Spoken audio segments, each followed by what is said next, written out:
All right. Oculum Day, Wayne, and Mike Bergdahl, and Billy are. What's up, guys? Everybody, does everybody can see me okay? Does everything look all right? Cool. All right. It has worked. Stand by while I share the link for the live video, and we will get this show on the road, as they say.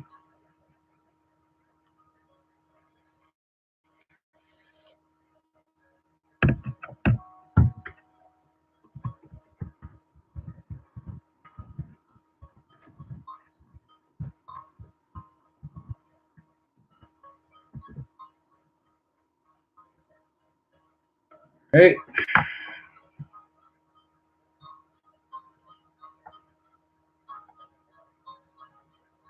There it goes on the page. Let me share it on my personal account. Everybody that's just now joining the live stream. In just a minute.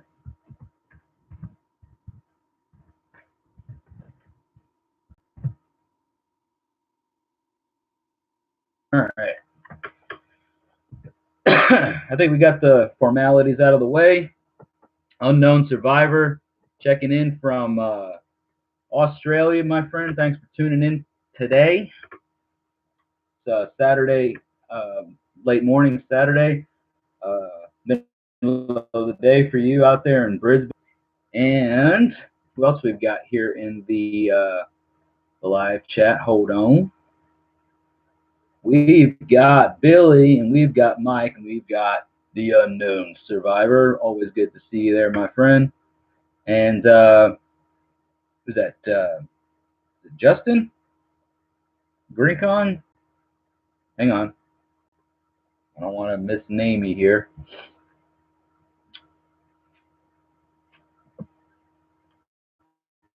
Joseph. Hello, Joseph. So hail and welcome. And Mike and Wayne and Joseph. Hail. Welcome, everybody. It's Friday. It's Friday night here where I am, and this is just a chill sort of open chat. I've got some wood burnings to do. I'm working on a rune set for a client, and figured you guys might like it. I got nothing else going on. I'm holding down the fort here by myself. I'm actually going to be working on something just a minute aside from the rune set. So let me work on this for just a few minutes, and I will show you guys what the business is going on with this there thing. Hello, Missy Gobble. Thank you for tuning in and watching tonight. So like I said, guys, this is just a kind of a live chat session tonight. Nothing too formal going on. I've got a rune set that I'm going to be on with everybody here live. We've got the National Pagan Pride coming up here soon in September. If you guys are willing or wanting or able, please feel free to check out the link that I just posted for the donations that you can, send some supporting funds to for the channel. Does that look better, guys? I didn't want to be blaring in my face. If that looks better, let me know. But I'm working with the lighting right now. Wayne says that you guys just took Freya to her grandma's for the weekend and good CD release tomorrow. Very cool. Hello, Deb. Billy's wife has checked in. Wayne, Oculum Day, guys. If you guys are watching and you're into like American black metal, just intense, just black metal, really cool. These guys are awesome on the channel, and support those guys in any way that you want to or can. If you're out in North Carolina, the United States, that is where those folks are based out of. I know Wayne personally. I actually know most of the guys in the band because the last time I was out there, we did a little kind of interview thing for the Murfreesboro music scene out of Tennessee, and we talked to Wayne and Josh, and the other guys out there in Oculum Day. So it's metal, but it's based out of the United States, American black metal. But let me tell you guys, those guys are freaking badass. You guys need to check them out if that's your sort of thing, if that's what you're into. Talking about bands, Almond Amorth. You want to talk about Almond Amorth? Come on. What do you think? Right? Almond Amorth. Melodic death metal with Norse, heathen, Norse Viking theme type stuff going on. Love Almond Amorth. I love Bathory. Love what is it? Entombed, I think it is. So many good bands. I mean, you want to talk about music, guys? Just throw them down there in the comments, because anybody that wants to check out some awesome music, we all love good music, right? Maybe we're not all metalheads, maybe we're not all into metal, but I love Almond Amorth and Bathory, like I said, Entombed. All right. Yeah, man. Billy's got Almond Amorth on. Hell yeah. Yeah, metal. You know, I've got some Donheim radio playing in the background. I'm not sure if you can hear it. Guys, I'm going to show you something here in just a minute. I showed you a little bit of the work in progress before, and I'm going to show you the progress of things going on right now with this particular item that will be available at Nashville Pagan Pride. Now, again, all the items that I'm currently working on and items that my wife is currently working on are going to be available for sale during Nashville Pagan Pride. Now, it is a local thing, but anything you would like, kind of a commission piece done on, if you like what you're seeing and you want something done for you specifically, send an email to the Midgard Musings email. If you go to the YouTube channel and go down to the description of the videos, you will see an email. It's midgardmusingstn@gmail.com. You can email me, and I will work on something for you, a specialized commission piece. We can discuss, rates and price. But let me show you guys real quick before I get into the wood burning for the rune set that I'm working on. What we're working on. So I showed this during the last live stream. It's a candle holder, right? And I've got some knot work and the Volknut along with the Elder Fudar runes that go around the top portion of this. It's the full entire Elder Fudar rune set. 24 Elder Fudar. But I've just added this to this right now. I thought this was appropriate because it's a candle holder, right? It's going to hold a large candle in the top of it, and so what do candles do, right? The candles provide light for illumination, right?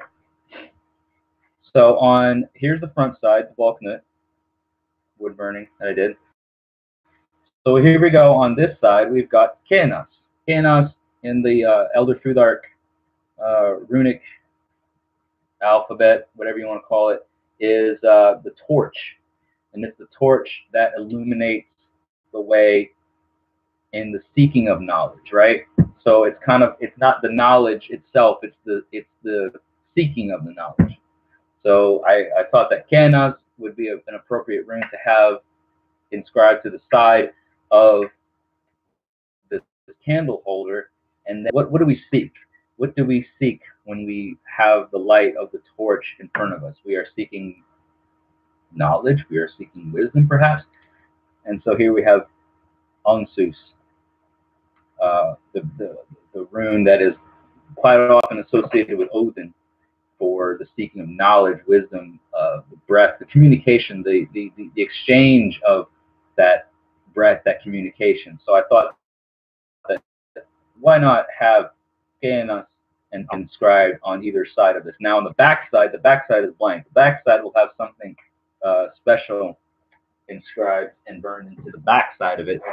But that is the progress of the candle holder, which will be available at Nashville Pagan Pride in September. Again, I posted the link earlier. Let me just post it again. If you want to help Midgard Musings get to the Pagan Pride Festival in September, and you want to the fees that are going to be accrued for vendor costs, you can donate via PayPal to the channel, and so that will help us get to Pagan Pride as a vendor. We are really close. We're about halfway, or a little bit more than halfway, to reaching the goal for covering vendor costs.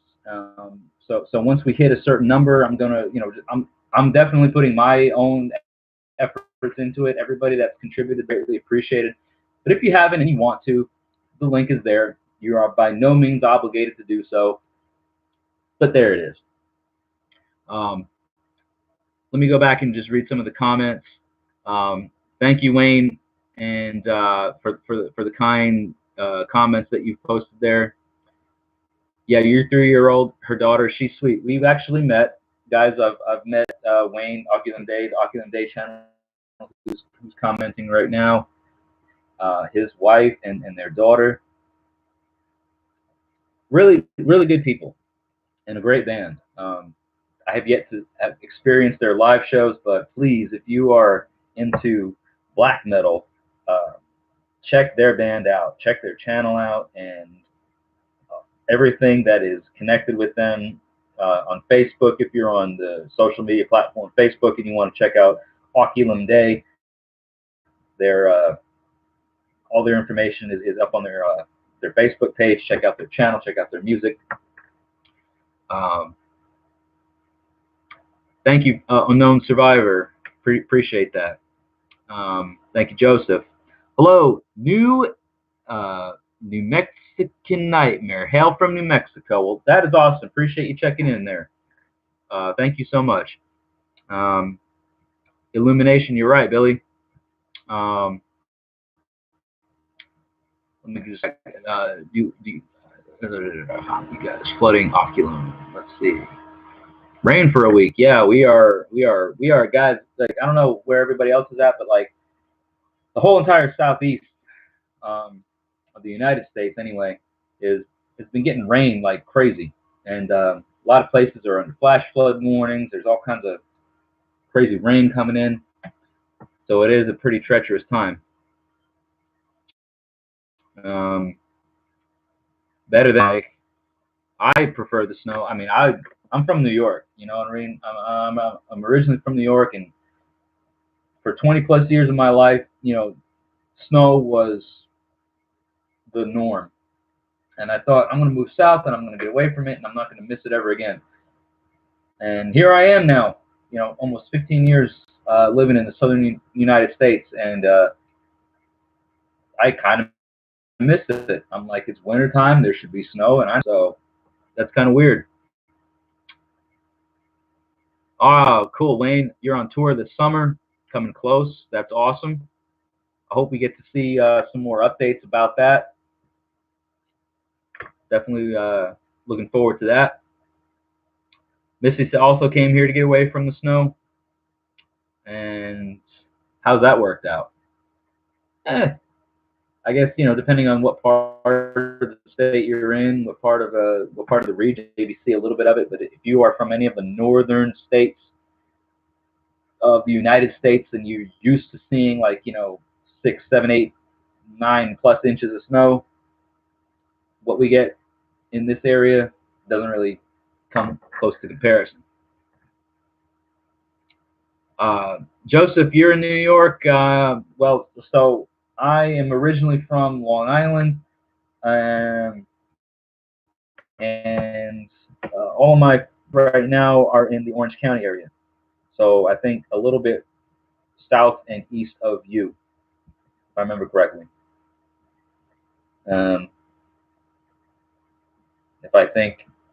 If I'm thinking of where you're located, you're a bit further north and west of our area. So we were kind of in the lower Catskills region, a couple hours away from the city. And it's funny because when I was growing up, my parents and stuff being from Long Island would say, "Oh, I'm going upstate," and it was only maybe a couple hours or so from where we lived on the island. And then everybody, like later on, I realized that that's not really upstate, because upstate is like way further away from the city than just a couple hours. You're looking, at least 4 or 5 hours up throughway, past Albany, Rochester, Binghamton, all that up there.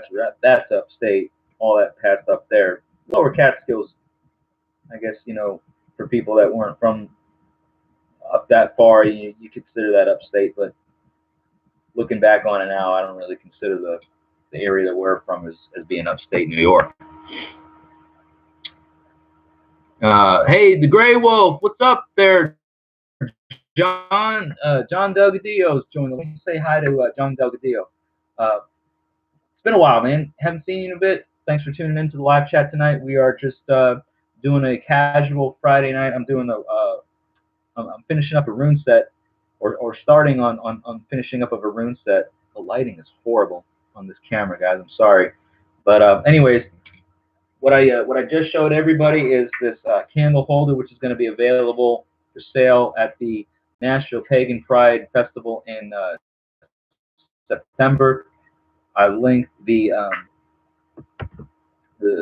PayPal information. Anybody that wants to donate to help get Midgard Musings there as a vendor.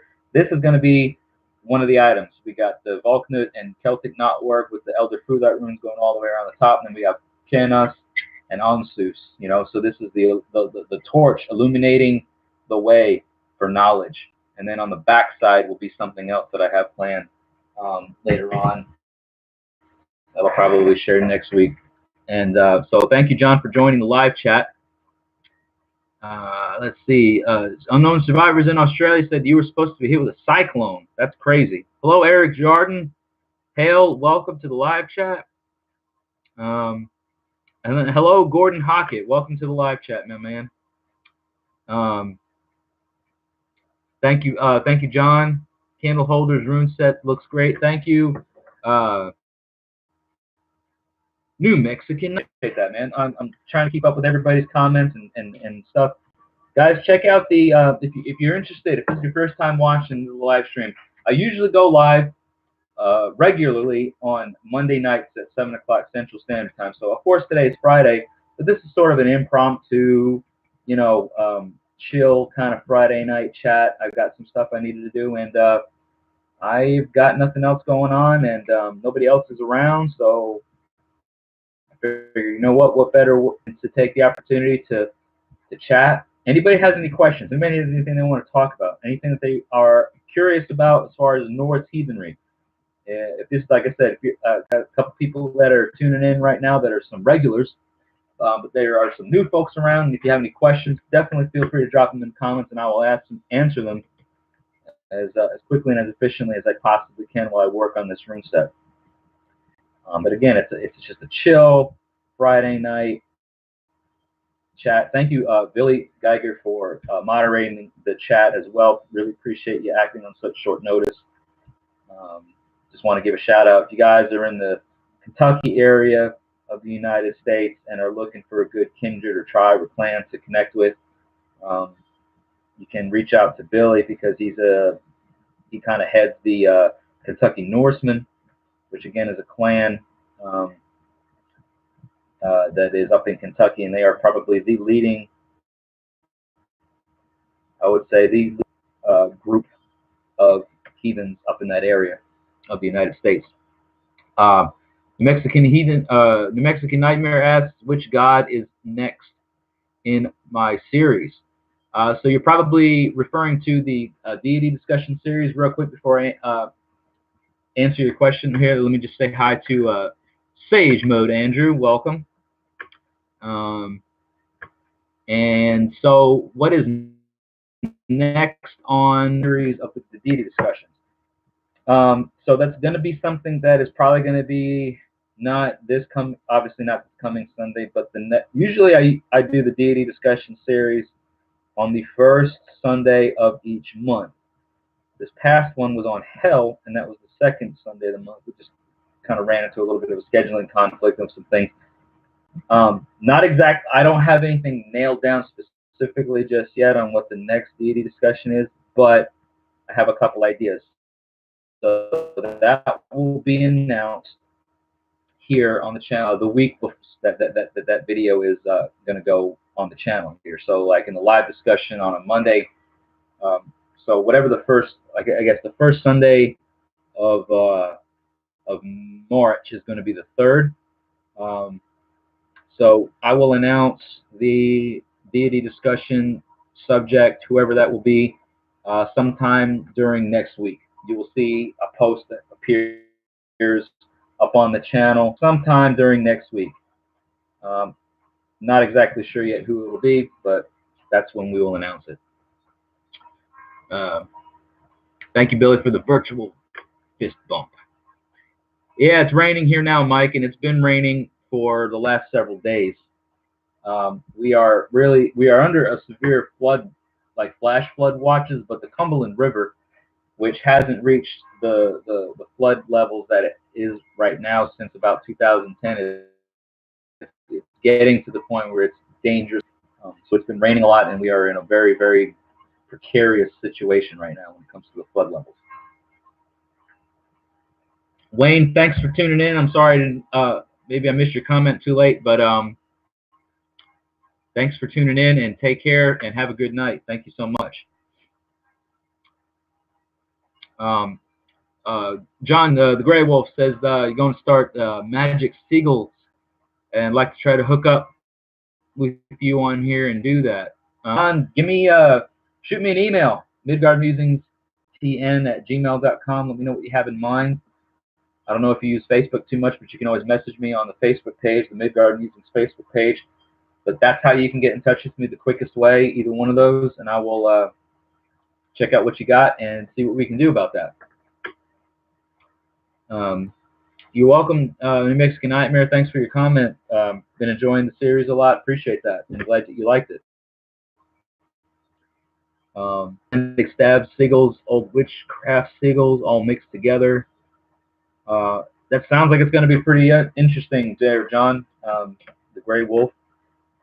This week's video discussion that's going to be going, it's not a live discussion on the YouTube channel, but it is live on Facebook, and the video goes up later on the YouTube channel. This coming Sunday's discussion is going to be on runes and bind runes and that sort of thing. It's an interesting discussion. If you're on Facebook Live, or if you're on Facebook in general, go to Midgard Musings on Facebook and make sure that you've liked the page and have notifications turned on.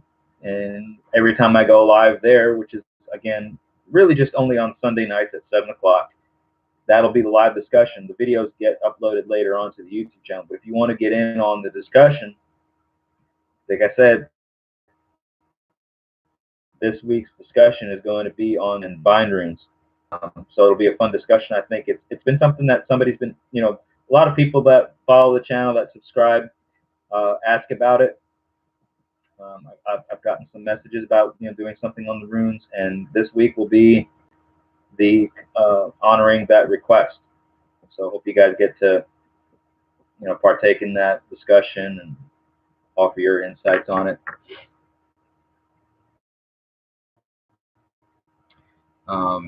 Unknown survivor, have children?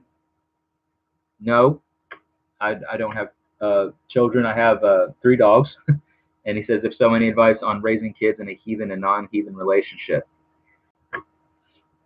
So that's actually a really interesting question. I'm assuming that your particular situation, or at least somebody that situation, is that it's an environment that one or not necessarily follow the heathen path, or follow a heathen path in the same way that one or the other does. So, like for instance, my situation, I'm in a committed relationship. My wife does not particularly follow the Norse heathen path and does not engage in this, practices that I do.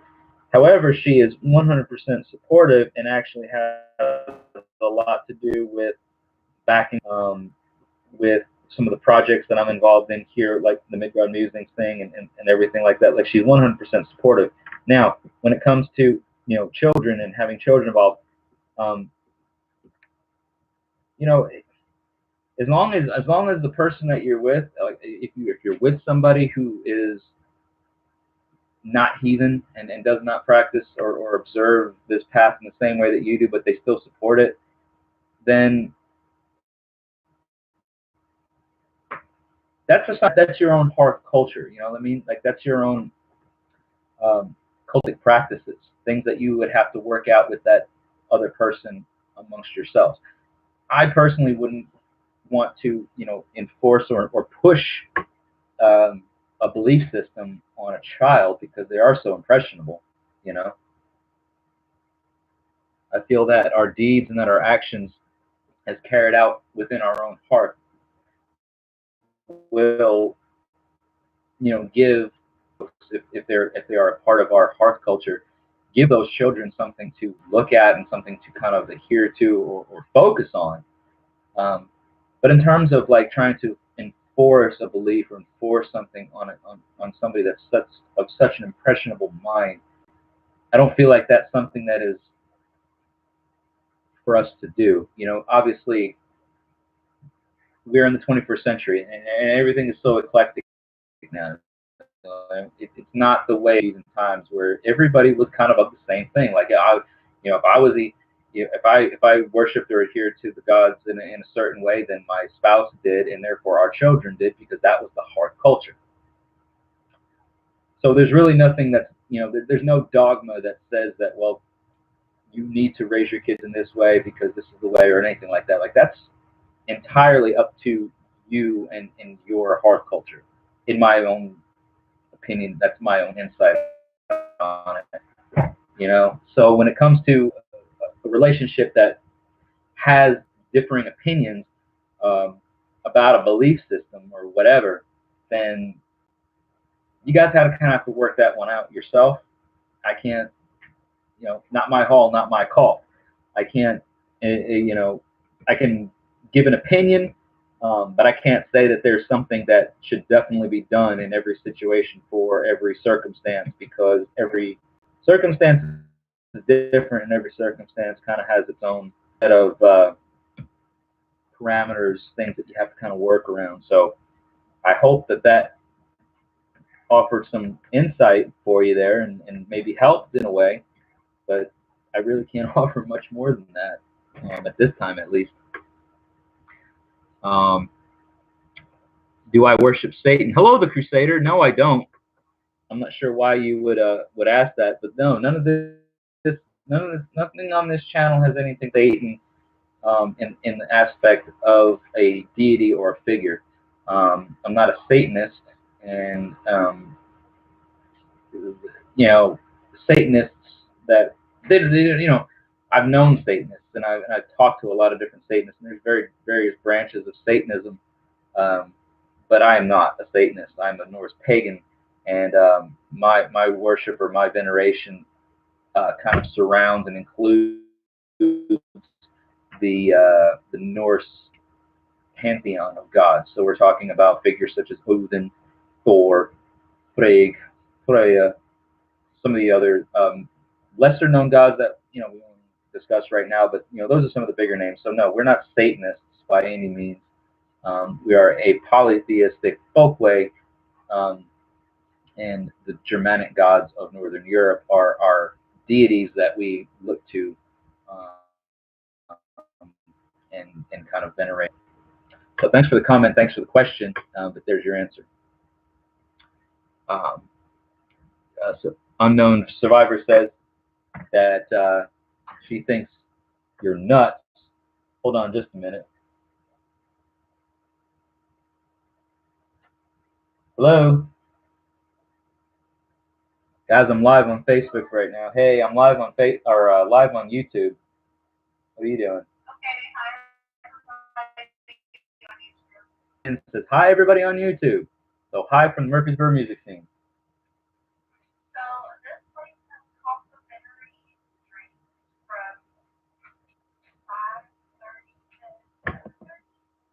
Complimentary alcoholic beverages.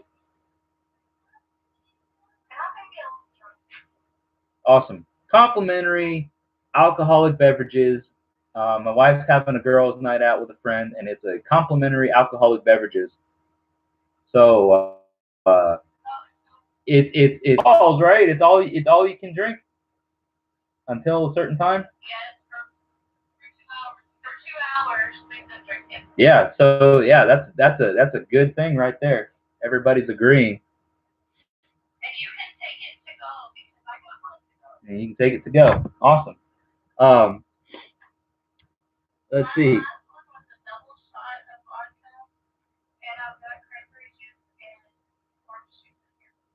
Awesome.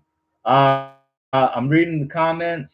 Bear with me. The Crusader that says you live in Scotland. Second name is Christensen, and it comes from Scandinavia. Cool. Hello, Edwin. Edwin Che. Do not be racist. Be like Mario.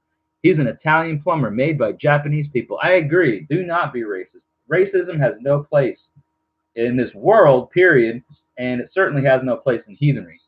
Um, Edwin Chase says, I have dead eyes. I don't know what that means, but my eyes are very much alive. So we, we're not racists. No, no, by no means does anything that heathenry surrounds is anything to do with racism. We are an inclusive culture. We are it's tribal folk way, but it is definitely not surrounding racism by any means, by any stretch. Um, so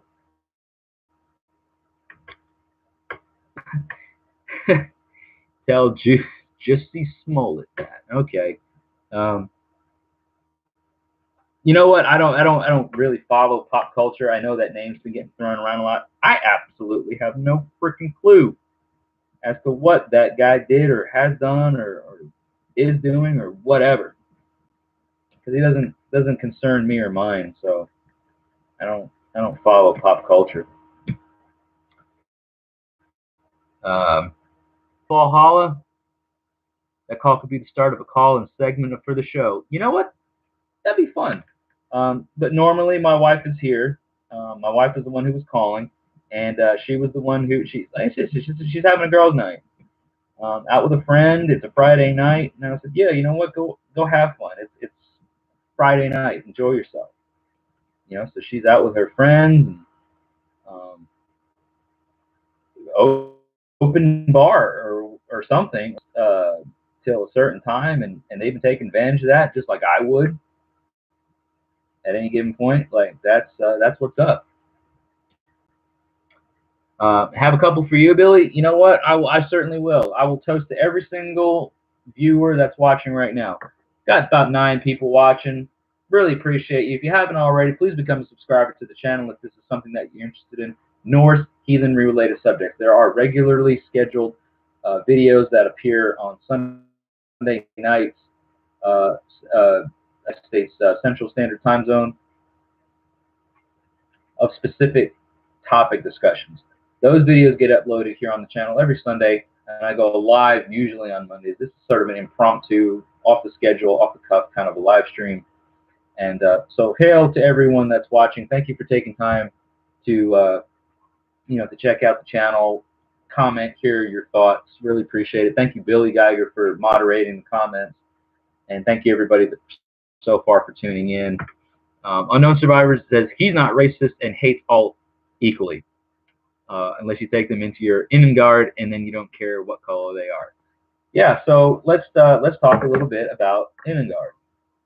And we again, the whole racism thing. It's how you view people, how you look at people.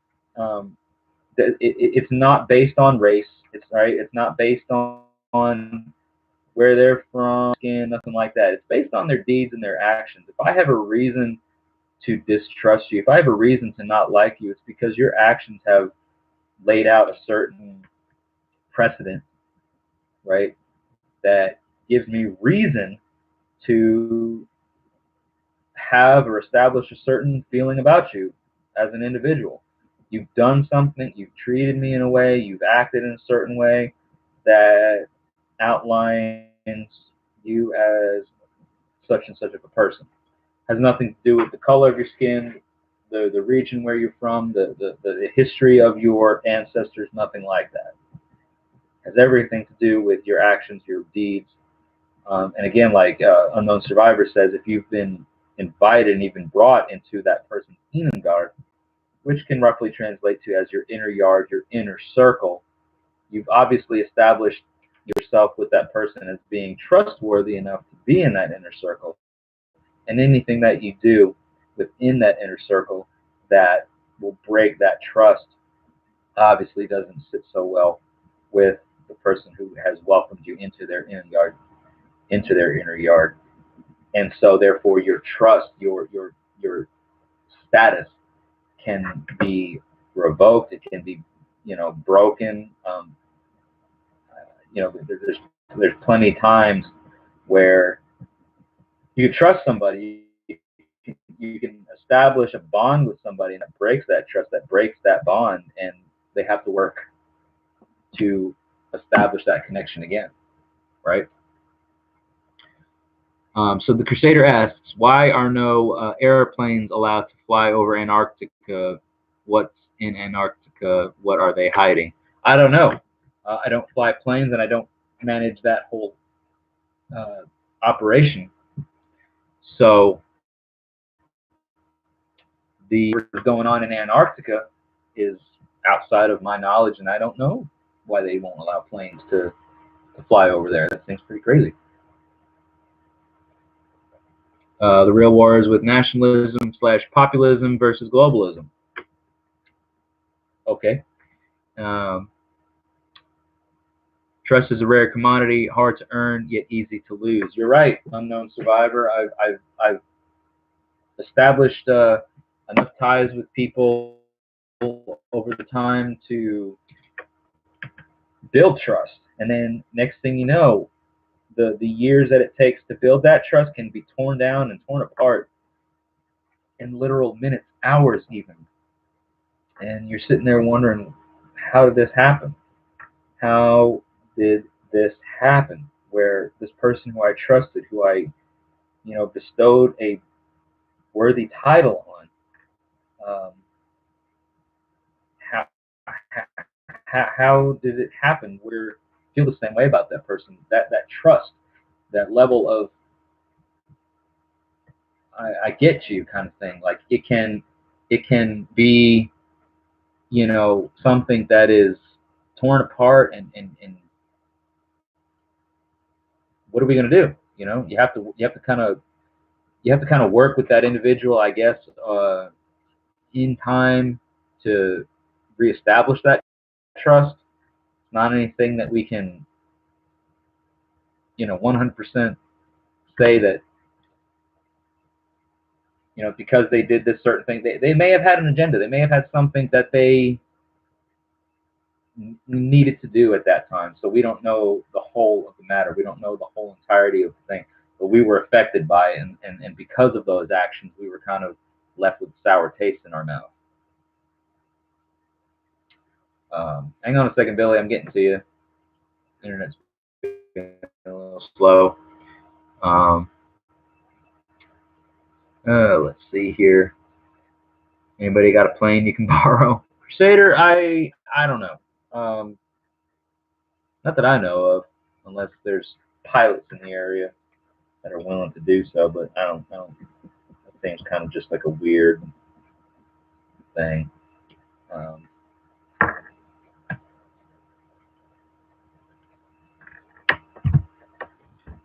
So,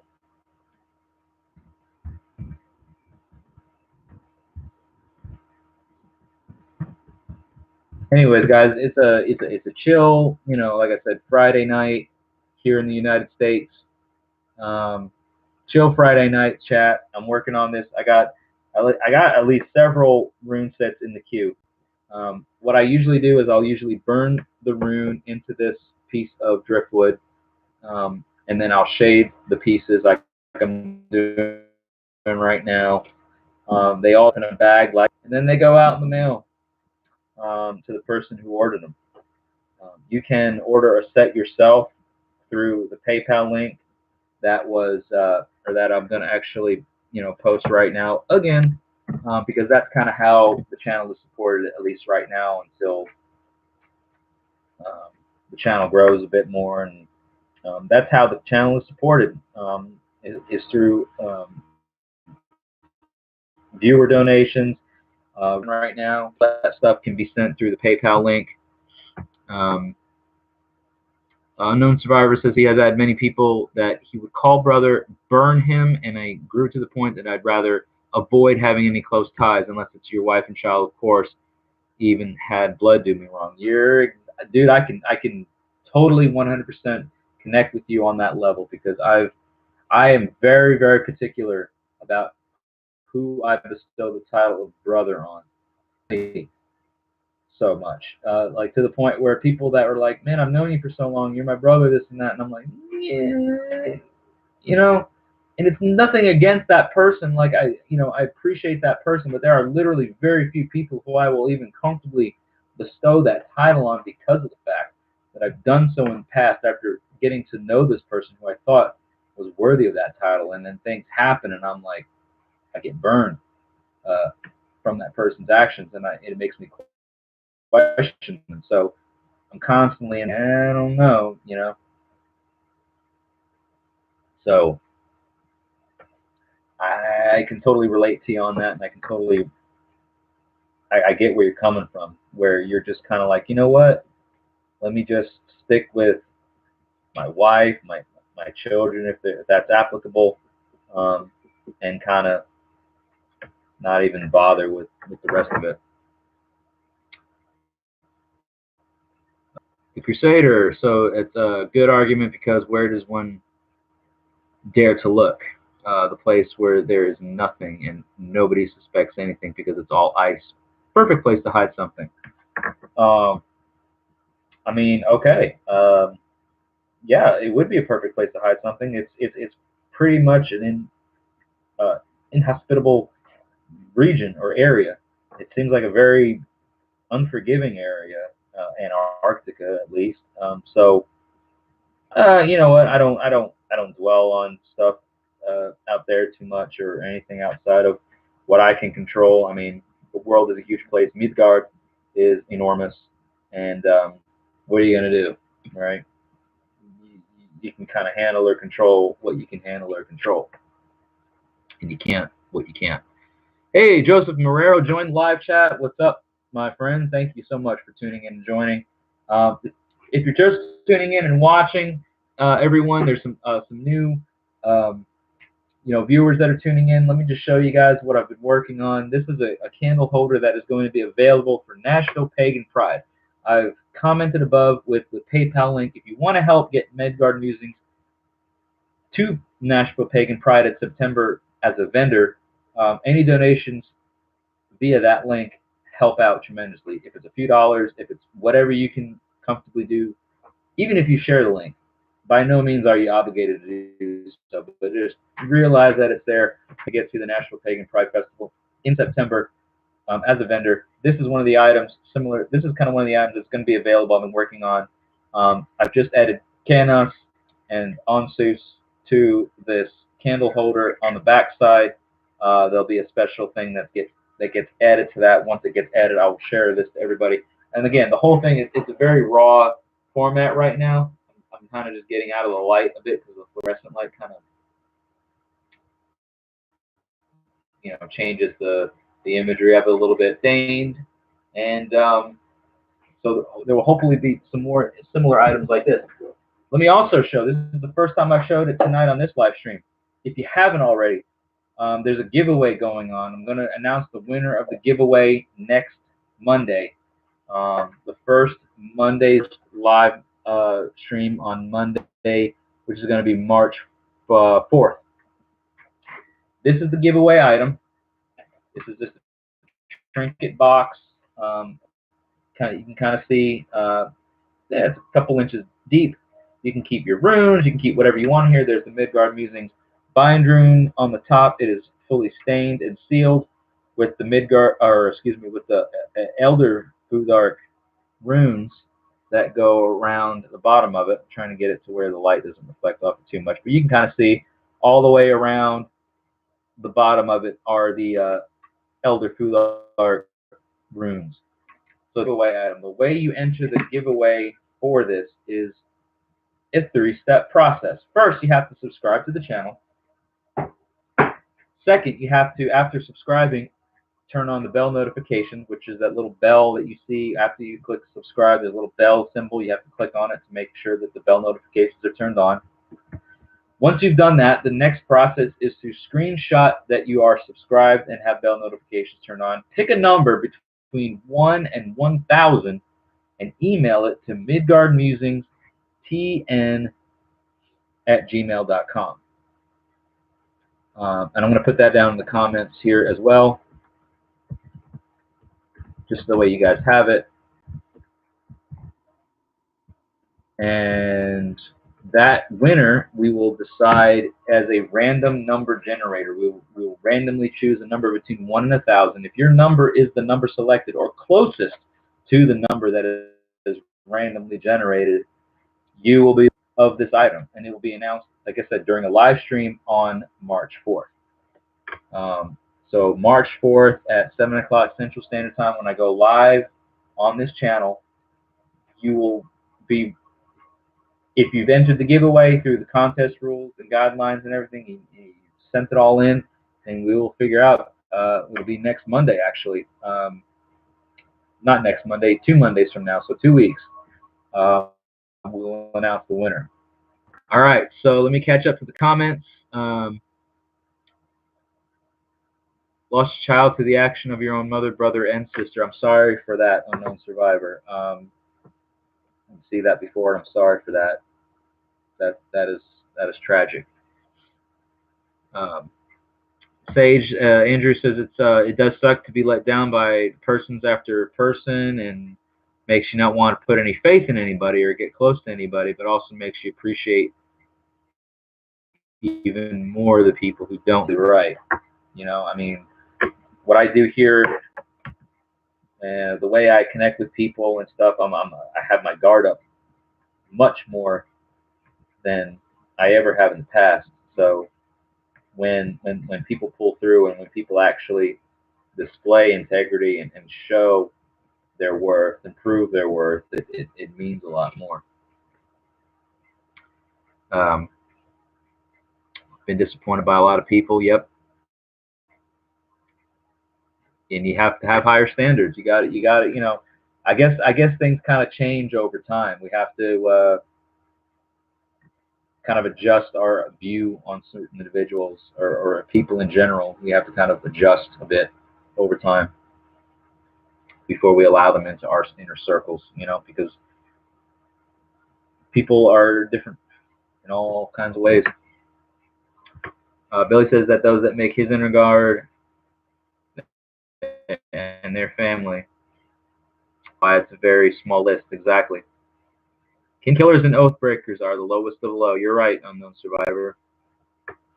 And I trust very few as well, Billy.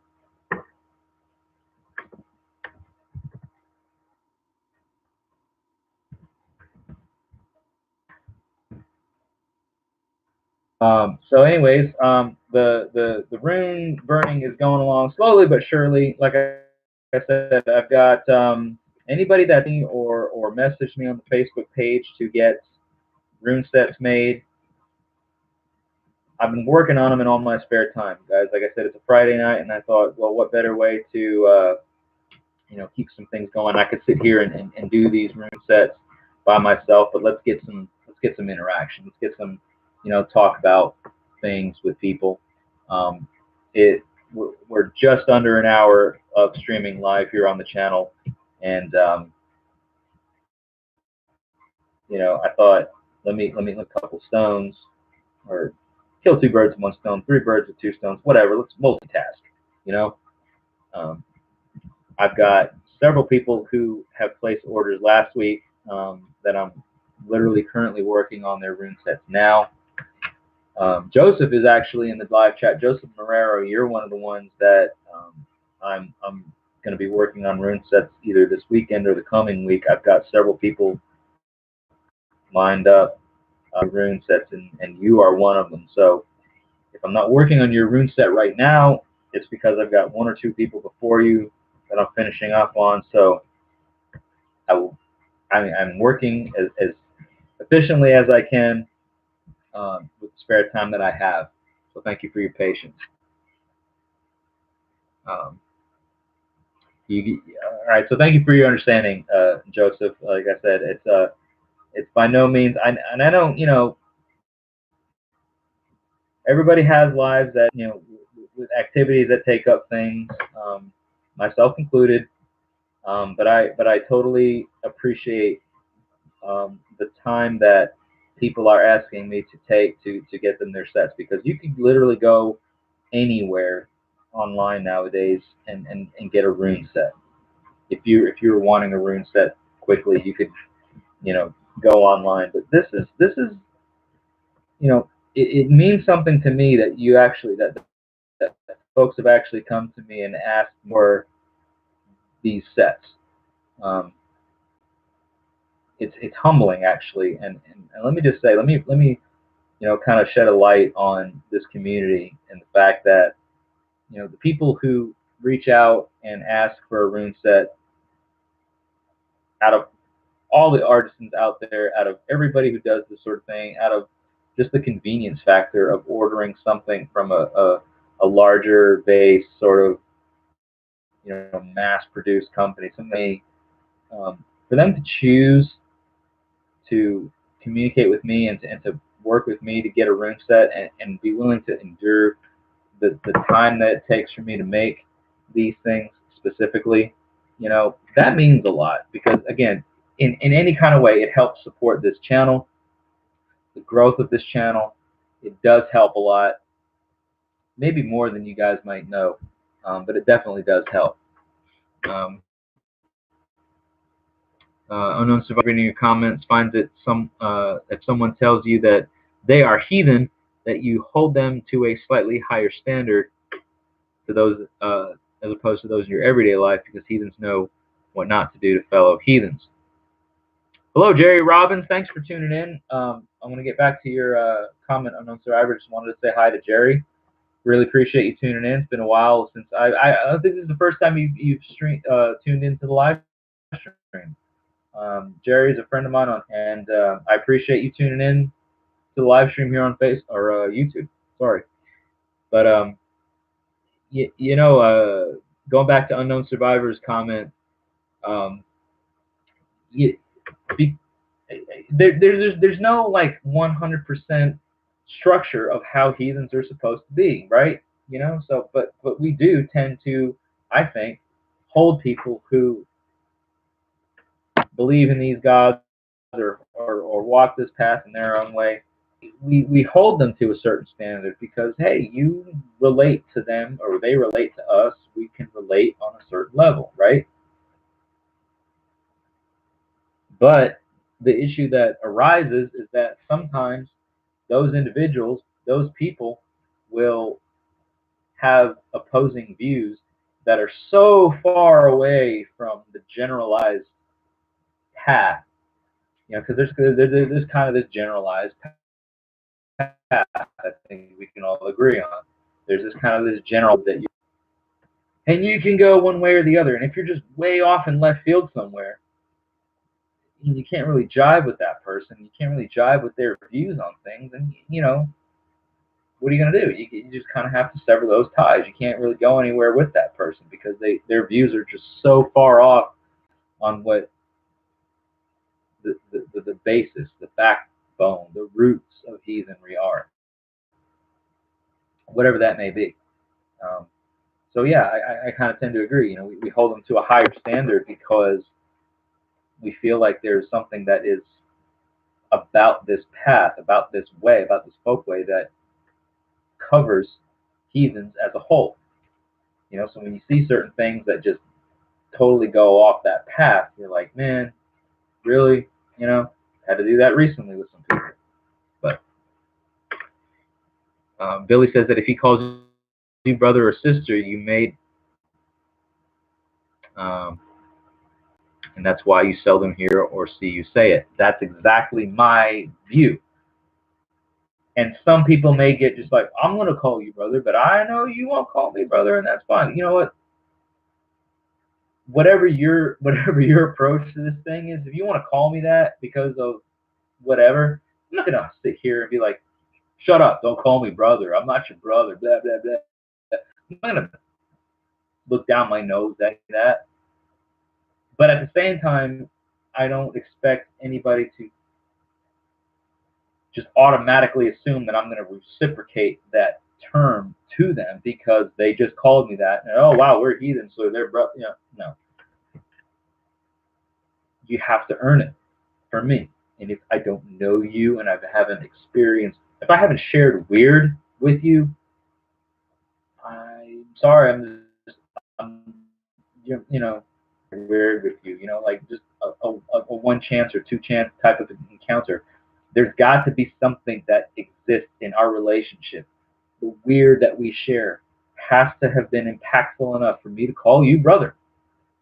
And I hope that the weird that I share with you as a person in real life then would warrant the same type of thing.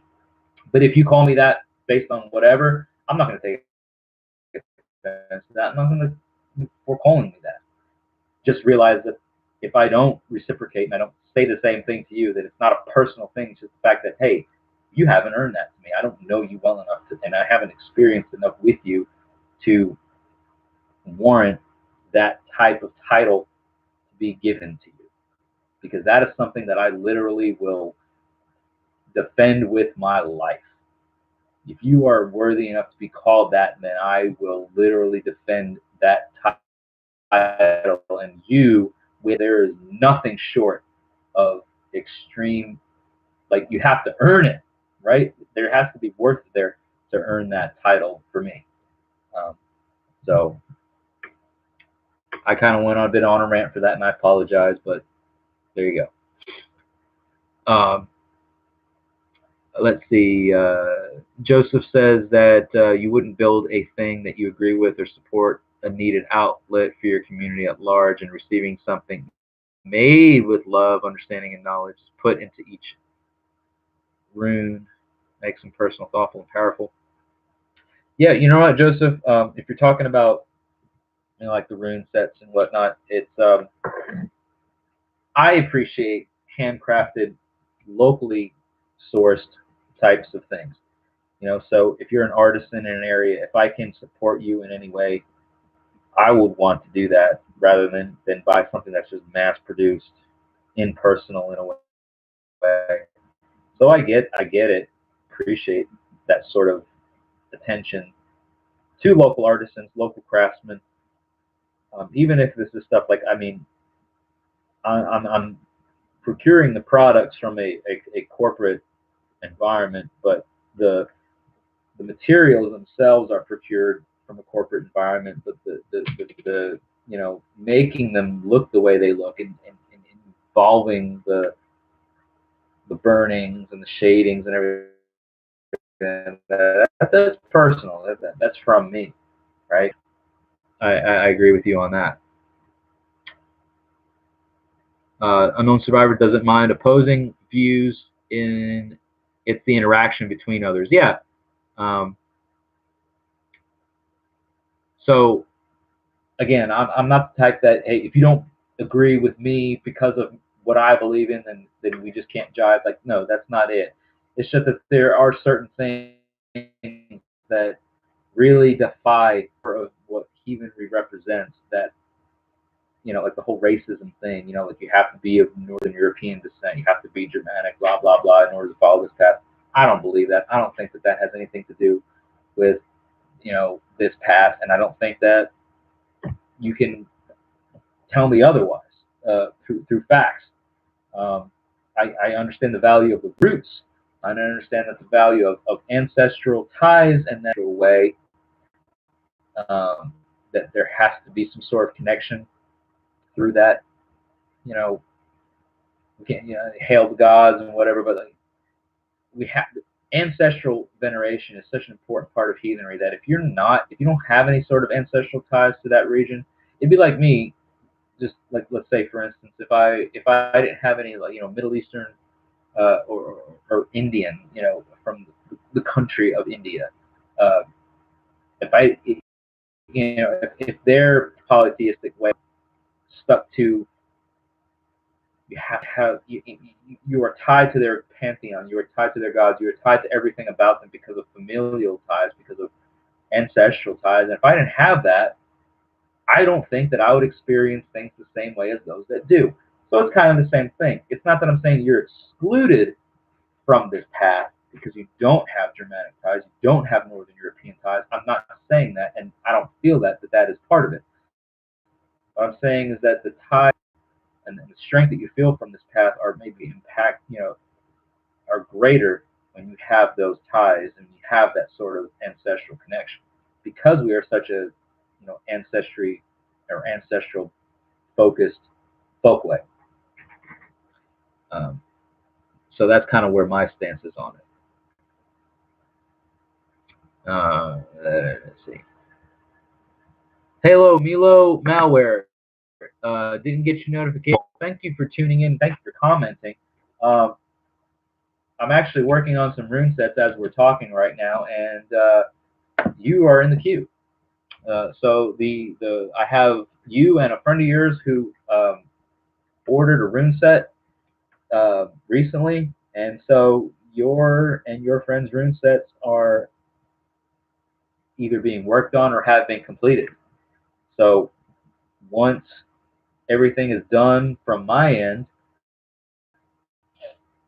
for your rune, I will be emailing you the confirmation on that. So I would expect for you to expect my confirmation uh, within the next few days. Like I said, I am working on one of the rune sets for you and or your friend. Actually, I think I've got one set that is ready to go. Yeah, I do. I have one set that's ready to go, and this one set that's right now is just in the finishing stages of it. So if I can get it done tomorrow, then they will both be able to send you your confirmation. And I appreciate your support. I appreciate you um, ordering the rune sets through Midgard Musings and asking me to do this for you. Like I said earlier, it is a tremendous thing to me when anybody wants to reach out to local artisans, local craftsmen, whatever we want to call ourselves, and work with us on these levels to uh, with the product.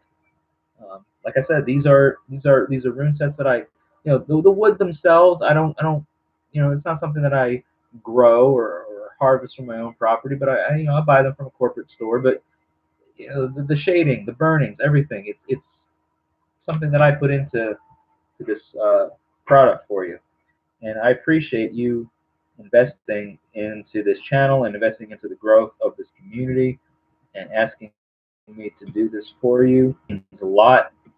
Um, it really does. I don't think I could put it into words enough to tell you just how much it means to me. So thank you for that. Uh, as Unknown Survivor says that to a degree, new to the way are expected to make mistakes, and those who have been on the path for longer than yourself definitely should know better. You're welcome, Milo. And I'm going to have T-shirts made. There are actually T-shirts made now. Um, let me get you guys a link because there is on the Midgard Musings Facebook page, and I know there's a lot of people that maybe don't utilize Facebook right now that watch on the YouTube channel, but I do have Midgard Musings apparel. There's T-shirts for men, women, children, toddlers. There's also or items even hoodies, onesies for like toddlers, things like that. that are available through Teespring. So I'm gonna get the link for you. Oh wow, cool. Actually, Milo actually just posted it. You're awesome. Thank you so much for posting that. So Jerry, if you want a Midgard Musings t-shirt, Milo just posted down in the comments that the Teespring link for the Midgard Musings store, which I greatly appreciate because for some reason being a little slow as far as pulling things up. So shout out to Milo for putting that comment down there with the link to the Teespring store. Jerry, there you go. There's Midgard Musings t-shirts available that way. Purchasing those items, as I've said in the past, does help support the channel because I get kind of a percentage of the sale of those items. So they are high quality. I know there's, I think Billy has gotten one. There's several other people that have ordered T-shirts since that product has gone live. That say that it's well worth the price and everything. That it's a good product. It's quality. So there you go. Thank you so much for asking, and thank you Milo for posting. Milo said before that says both pretty excited, going to learn with them helps to have something physical and you felt right to order from it. And it doesn't sound weird. So talking about the rune sets, I'm assuming. Like I said, guys, it blows my mind. It really does. It blows my mind that I can, that I get the chance to do this for everyone that's watching right now, everybody that's commenting, offering the giveaway item, for 1,000 subscribers. This is a gift to me, from me to everyone, thanking them for the 1,000 subscribers. Picking a number between 1 and 1,000, subscribing to the channel, having bell notifications turned on. If you go to the community section of this page, there'll be a photo posted about how to enter this. But all you have to do is subscribe to the channel, have bell notifications turned on, email midgardmusingstn@gmail.com with a number selection between 1 and 1,000 and a picture, a screenshot of you having subscribed and having bell notifications turned on. And then during the live stream here on the channel, I will pick one of the numbers between 1 and 1,000 to announce the winner for that. It's just a small token of my appreciation to say thank you for your constant support. Thank you for being here. Thank you, for coming to the live streams. Have a good night, Unknown Survivor, and have a great night. Thank you so much for tuning in and watching today. Always a good guy, like all the way out there in Brisbane, Australia, everybody. And I don't know if you guys realize the time difference. Like it's literally the middle of the day on a Saturday out there in Australia, and Unknown Survivor is popping up here in the live chat every time I go live, which is really, really cool. So thank you so much for that. And so it's a huge thanks to everyone that does that. Heathens helping heathens. I know you've heard me talk about it before. That's going to become hopefully much more than just a hashtag, much more than just a phrase. Actually something that we can see and put our hands on and see active in our physical communities worldwide eventually. Everything starts with, long journeys start with one step, that process for things. That it'll definitely become something. So if you see something that is heathens that are working together to help one another, to help grow one another, hashtag it, guys. Hashtag it. Heathens helping heathens. It's the new Triple H. Billy Geiger is moderating the comments, and he's the one that kind of realized that whole phrase. And between him and his clan, and Midgard Musings, Middle Tennessee Heathens, it's kind of become something that people can look at and recognize, and hopefully rally under. Kind of a banner that we can all rally under. And it's not just a regional thing. We want it to be a worldwide thing. We want it to be international. We want heathens around the world to be able to connect with one another and help grow and benefit in that way. Um, Mila says you're going to change your name to reflect your Facebook name.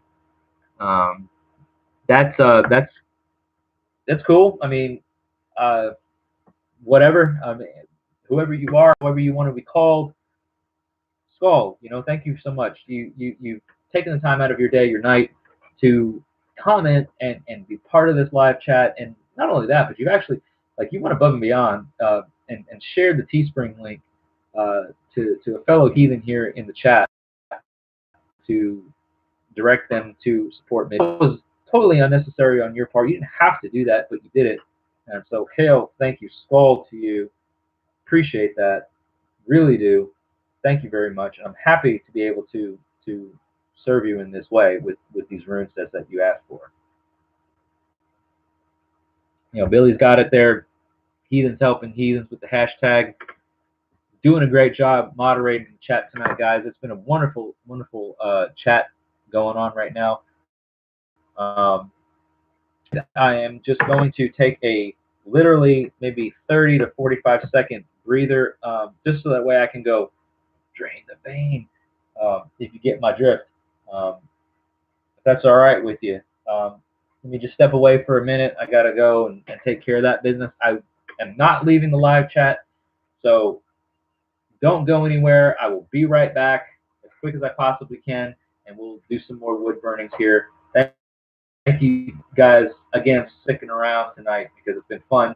I will be back shortly, okay? Don't go anywhere.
All right.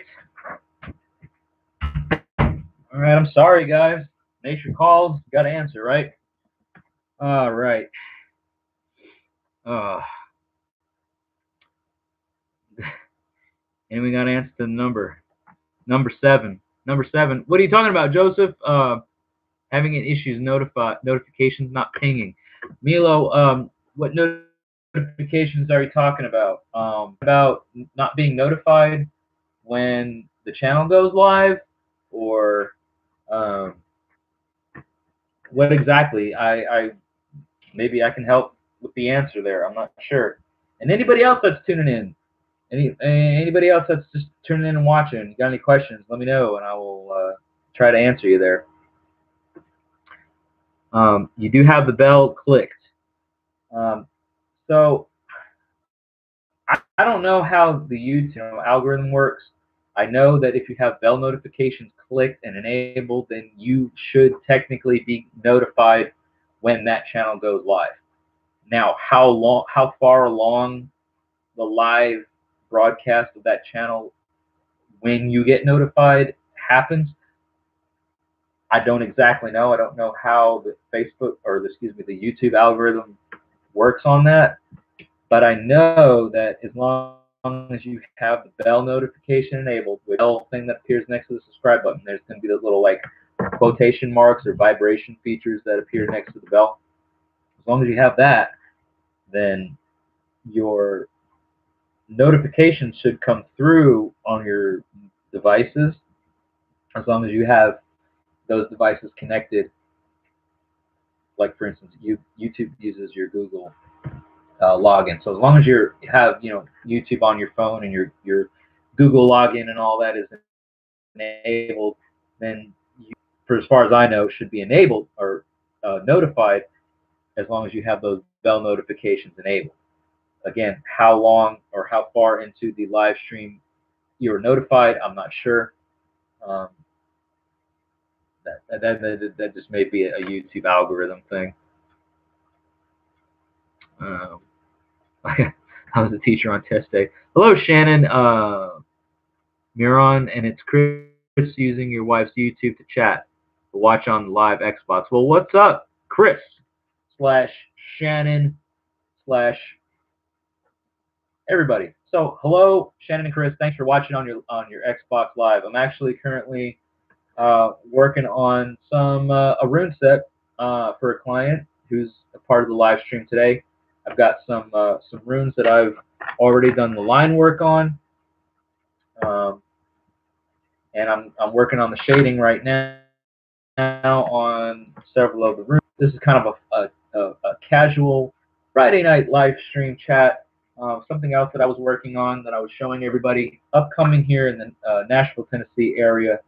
September is the National Pagan Pride Day, and this is a candle holder that I'm currently working on. My wife and I are doing some wood burning projects to offer for sale during Pagan Pride to help kind of support Midgard Musings and the channel and so on and so forth. But here's a large uh, candle holder, something like to be available for purchase. Up at the top, you'll see the Elder Futhark runes that go around all the way around the top.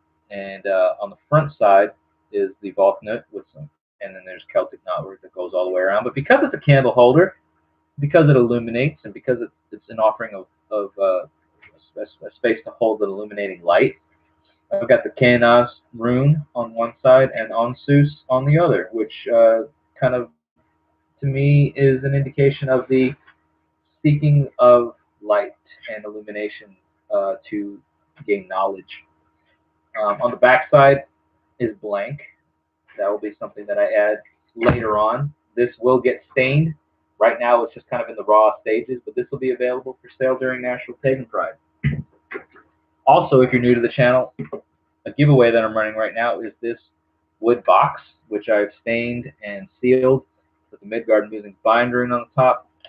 The Elder Futhark runes go all. The lighting is kind of fluorescent and it may not do it very much justice, but this is a giveaway item that I am running. The way to enter the giveaway for this item is to subscribe to the channel, have bell notifications turned on so that way you're notified when I upload new content.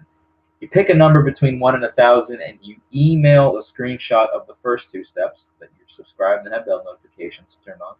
You email that screenshot with a number that you picked between 1 and 1,000, musingtn@gmail.com, and that enters you into the contest giveaway. I announced the winner on the March 4th live stream here on the channel, and there you go. If you have any questions, you can reach out to me via Facebook or email me at the Midgard Musings, tn@gmail.com, and I will gladly answer your questions. Cool. Let's see. Let me scroll back. Milo's got bells clicked, notifications clicked. Cool. Tired man from work. Yeah, I don't know. I know that feeling, especially on a Friday night. You've been working hard all week. I get that. Might use your own SCA name, easier, whatever. Cool, man. Well, whatever you do, we're gonna be here for a little while longer. We're just sitting at about an hour and 20 minutes. Thank you, Billy Geiger, for moderating the comments. Thank you for everybody that's tuned in and watching. Definitely don't feel like you're obligated to stick around by any means, but definitely do appreciate the fact that everyone here is sticking around and, you know, engaging in conversation. Any questions that you have, I'm happy to answer. Anything that you have on your mind today, on the Facebook page, live on Facebook, will be a discussion on the runes, runes/bind runes. We're going to kind of be covering, that topic kind of in a blanket format. Not going to be dedicated too much to one specific thing, but it's the runes/bind runes. So if you're on Facebook and you want to become part of the live discussion, you can go to just search for Midgard Musings. The details for that link are pretty much in every description of every video that I upload here on the channel. So you can definitely follow those links to get to the Facebook page. But it's Midgard Musings on Facebook. I go live there on the page at 7 o'clock Central Standard Time. And this coming week we'll be talking, like I said, about runes, bind runes, their application in the magical aspects, and some other things as well. So hope you guys can get to tune in on the Facebook page for that if you're so interested. Milo is asking that, and Billy is lurking. Well, you're solely welcome to do so. Milo says, hey Jesse, do you think you'll be streaming tomorrow night? Tomorrow night is Saturday night. As of right now, I do not have plans to do so. But I also didn't have plans to stream here live tonight. This is kind of an off-the-cuff, kind of shoot from the hip kind of thing. And here we are. So as of right now, no, there is no plans to stream live tomorrow night. But you never know what may happen. I try not to throw too much, because I know people that like to participate in these things have lives as well, and so just because if I may be feeling inclined to do so, I don't like to disrupt everybody else's lives too much. But as of right now, I don't have any pre-scheduled plans to stream here on the channel Saturday night. But like I said, you never know. If things pop up and I have nothing else going on, I may just jump on, continue doing some room burnings. Here's another thing too, guys. You want to talk about what's going here on the channel. Here is something that I would like to introduce, and I don't want to do it anytime soon because everybody may not be on board with it or may not have the resources to be a part of it. But I want to throw this idea out to you, everyone who's watching, because I know there's some people on here that have heard me talk about it before and interested in it. So here it goes. You guys ever heard of the book called We Are Our Deeds by Eric Woodning? If you have, and if you have the book, keep it close, because, and if you don't have the book, if you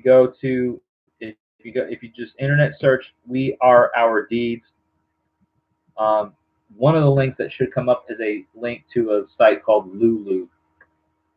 The book itself is available through Lulu at a very affordable rate. Because what I want to do here on this channel through live feed is to have a sort of book discussion, kind of a how you go to like a library, or you may have heard in the past some book clubs, right? We'll get together and they'll talk that they're reading. Everybody reads the book at the same time and they talk about certain things. What I want to do is I want to kind of have a book club, an online book club, a discussion forum here on this channel during live stream to discuss parts of We Are Our Deeds. It's a very important book for any heathen nowadays, and I feel that it is essential to be included in your library. So if you don't have it, get it. I think if you want to count cost all total through Lulu, $18 US cost to get We Are Our Deeds. Let me scroll up here a second. I'm reading some things. Let's see. Billy says that a person's social media image can be determined. are detrimental if you're trying to join into specific heathen groups and such. Social media images, are you talking about like the type of like their profile image, Billy? Because there's certain things that the Facebook algorithm will flag as being a strike towards against their community standards, and it's up for review. If, for instance, you have something that is deemed as racist, um, or something that somebody flags as racist, then you'll get, notified to the Facebook team or whatever as to be reviewed. So you may get flagged as having something, and you can appeal it, whatever. That may be the only thing that I'm thinking of as far as you talking about that. Um, there you go, Milo. You got the link for the We Are Our Deeds. Billy ordered it. Heathen Book Club, Sage, Mode Andrew. Yeah. Cool. He on an upcoming Monday night live stream, because I do these wood burnings usually on a Monday night live stream.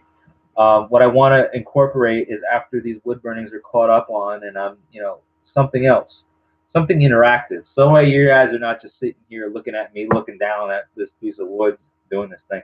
We can actually interact with one another, and we have a book to talk about things. I want us to talk about We Are Our Deeds. The reason why I want us to talk about that is because We Are Our Deeds contains so much information about heathen worldviews, and helps us build our individual cultic practices, our individual hearth cultures, our individual, it helps kind of establish our own worldviews.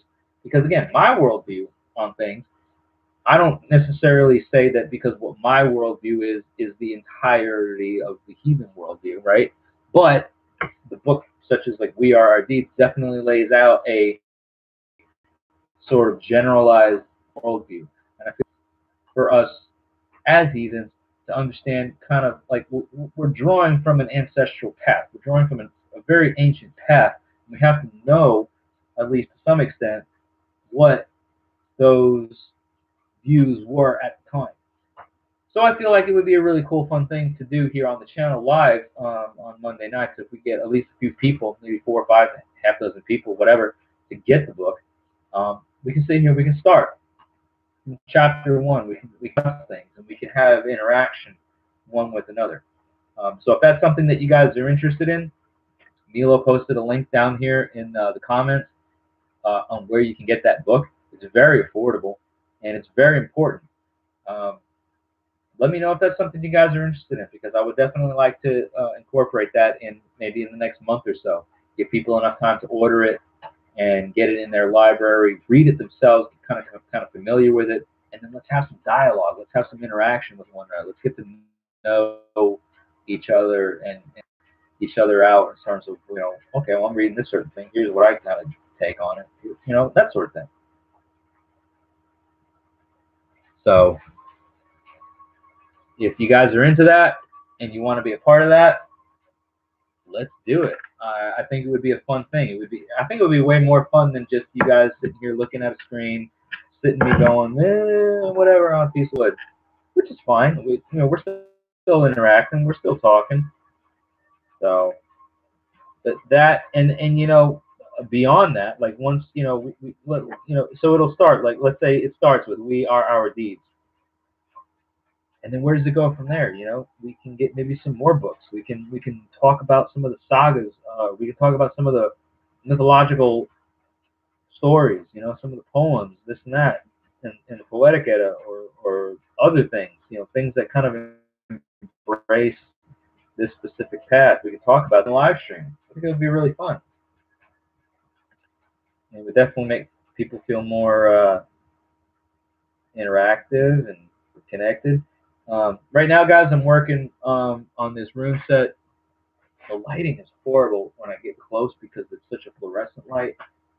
You can kind of see this is Sauce, and so all the rooms have already been burned into this driftwood. for my client, and I'm just going over and I'm kind of shading to each rune tile, each rune piece gives it a bit of character.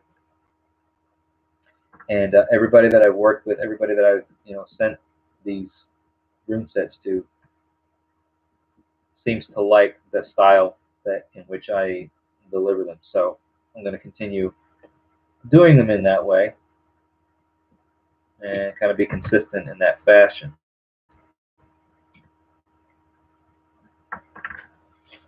Uh, Milo says you bought the book, and this is good to start somewhere. Cool.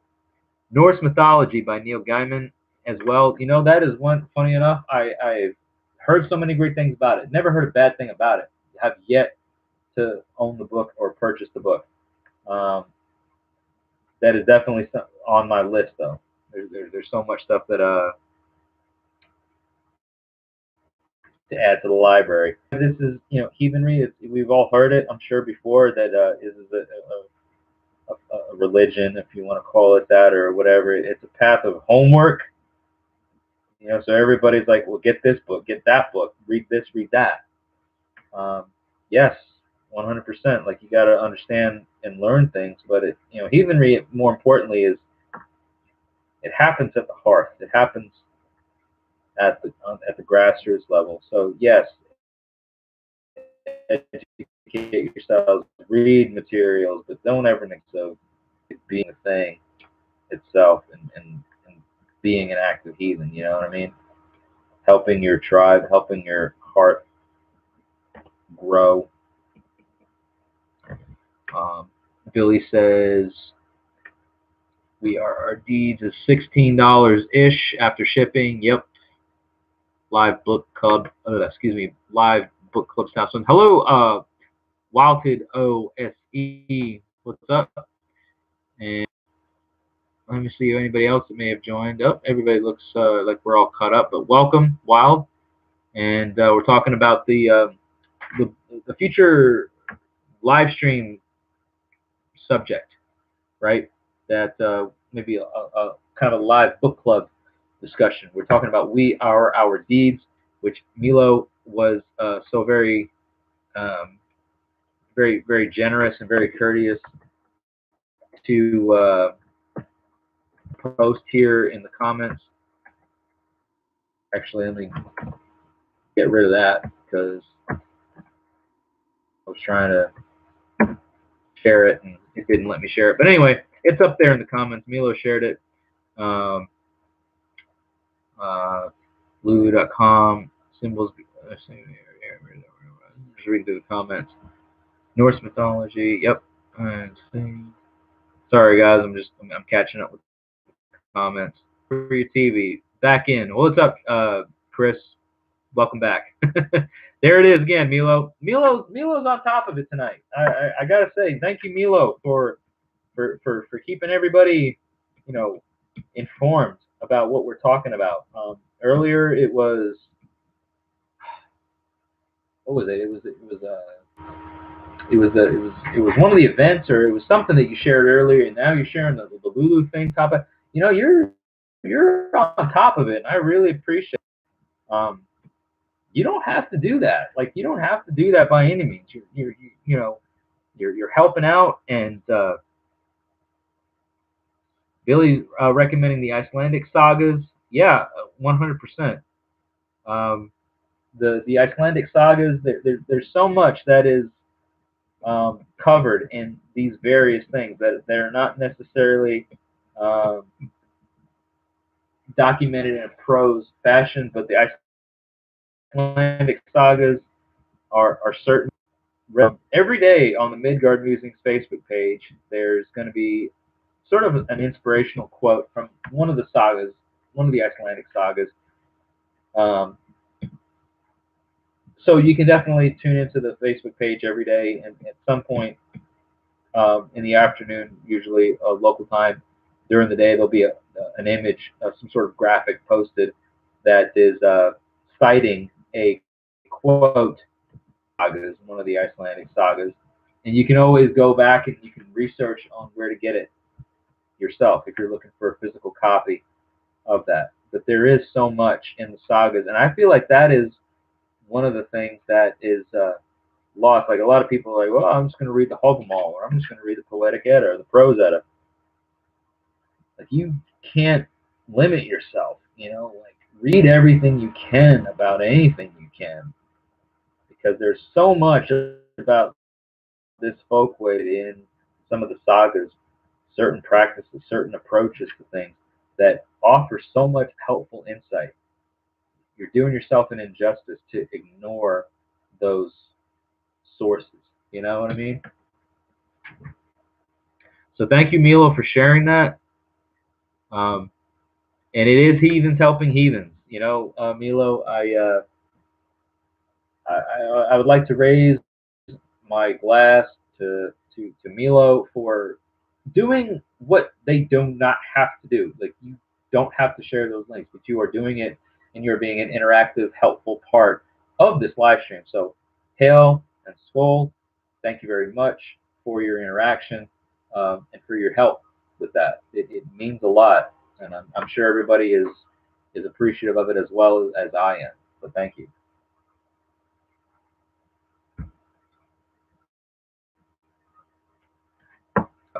You posted Heathens Helping Heathens in one of the groups on your Facebook, and if you checked it out, I'm sure of it. That's awesome. It is a hashtag thing, guys. If you are on any social media, the hashtag feature creates a trending topic, right? Whether it's Twitter, whether it's Facebook or Instagram, even here on the YouTube channel, Heathens Helping Heathens, hashtag Heathens Helping Heathens will direct anybody that clicks on that hashtag to anything like that. I daily for multiple things, especially when it comes to the saga posts or those inspirational quotes and things that are quoted from the sagas. I definitely include the hashtag Heathens Helping Heathens. And in every title of our videos going forward here on the YouTube channel, you will see in the title uh, Midgard Musings hashtag and then hashtag Heathens Helping Heathens. So it definitely attention to that whole thing, and it's like I said, it's going to become more than just a hashtag. It's going to become more than just a catchphrase. We actually want to see it become something that means something on the grassroots level. So in many ways, because heathens are we're scattered around the world. We're all dealing with so many things. What heathen would go to let's level one another real quick. Let's put this wood burning thing down real quick. Let's level one another. Let's talk about real life heathens helping heathens, guys. As a heathen, if you are struggling with things like suicide, depression, anxiety, anything like that, and the larger majority of the help community that exists for those types of struggles, and I'm just using this as an example, right? Kind of focuses on a more non-denominational or Christianized approach to helping people with those types of struggles. How much better would the heathen community be served if they knew that they could reach out to somebody who was of a similar or same mindset or worldview as they are to deal with these sorts of things? Because we are heathens that are following an old way, an ancient folk way in modern times, and we're dealing with things now in modern times that from thousands of years ago didn't know how to reach, or didn't know how to deal with. So we're talking about very very common topics, right? Mental uh, mental illnesses, things of post traumatic stress, uh, suicidal tendencies, depression, anxiety, things like that. If there are heathens out here that are facing these problems, this is just one of those things that I thought of as far as the heathens movement. That there's a community, there's some way, somewhere that somebody can reach out to, whether it's a religious figure, a gothi, somebody in the heathen community that can help a heathen who's facing these struggles. Military is another one, that the military branches um, around the world, I'm sure, face struggles in various ways. Um, People in the communities out here who need physical help, can you guys come help me pick this crap up from my yard? Can you help me jumpstart my car? Whatever. I'm talking about actual, real help from things, not just hashtagging something, not just being an online facet or presence, but actually being something that can offer real, tangible help to people in all kinds of ways, right? Whether it's through mental illness, or whether it's through actual physical help, or whether it's through psychological, anything like that. This is where I want to see this whole thing grow, and this is where it can grow in time. You know what I mean? It's like Yera, the room Yera. Okay. If we go through this one right here, where is it? This one right here, it kind of looks like two. See what I'm pointing right here on my finger? Yera. The natural progression, the growth of things, the harvest, the things that don't happen right then, but they happen right then in their time. Things will grow, things will happen with this movement, with this Triple H, the Heathens Helping Heathens. It'll happen. But that's kind of my vision, guys. That's where I want to see things go. I don't want it to just be a hashtag. I don't want it to be a trendy thing that people look at and go, oh, that's cool. I like that. And then walk on and move on. I want it to be something that we can all get together and help one another with. Sorry for the rant, but that's where I'm looking at things. So let me back up a bit. I'm overlooking the views, or the not the views, but the comments. I apologize for going off on the tangent there for a little bit. Skyly Sullivan, welcome to the chat. If you're still there, I apologize. You came in and have left since then, but welcome. You've read the Gaiman book, and it's very good, very cool. Let's see.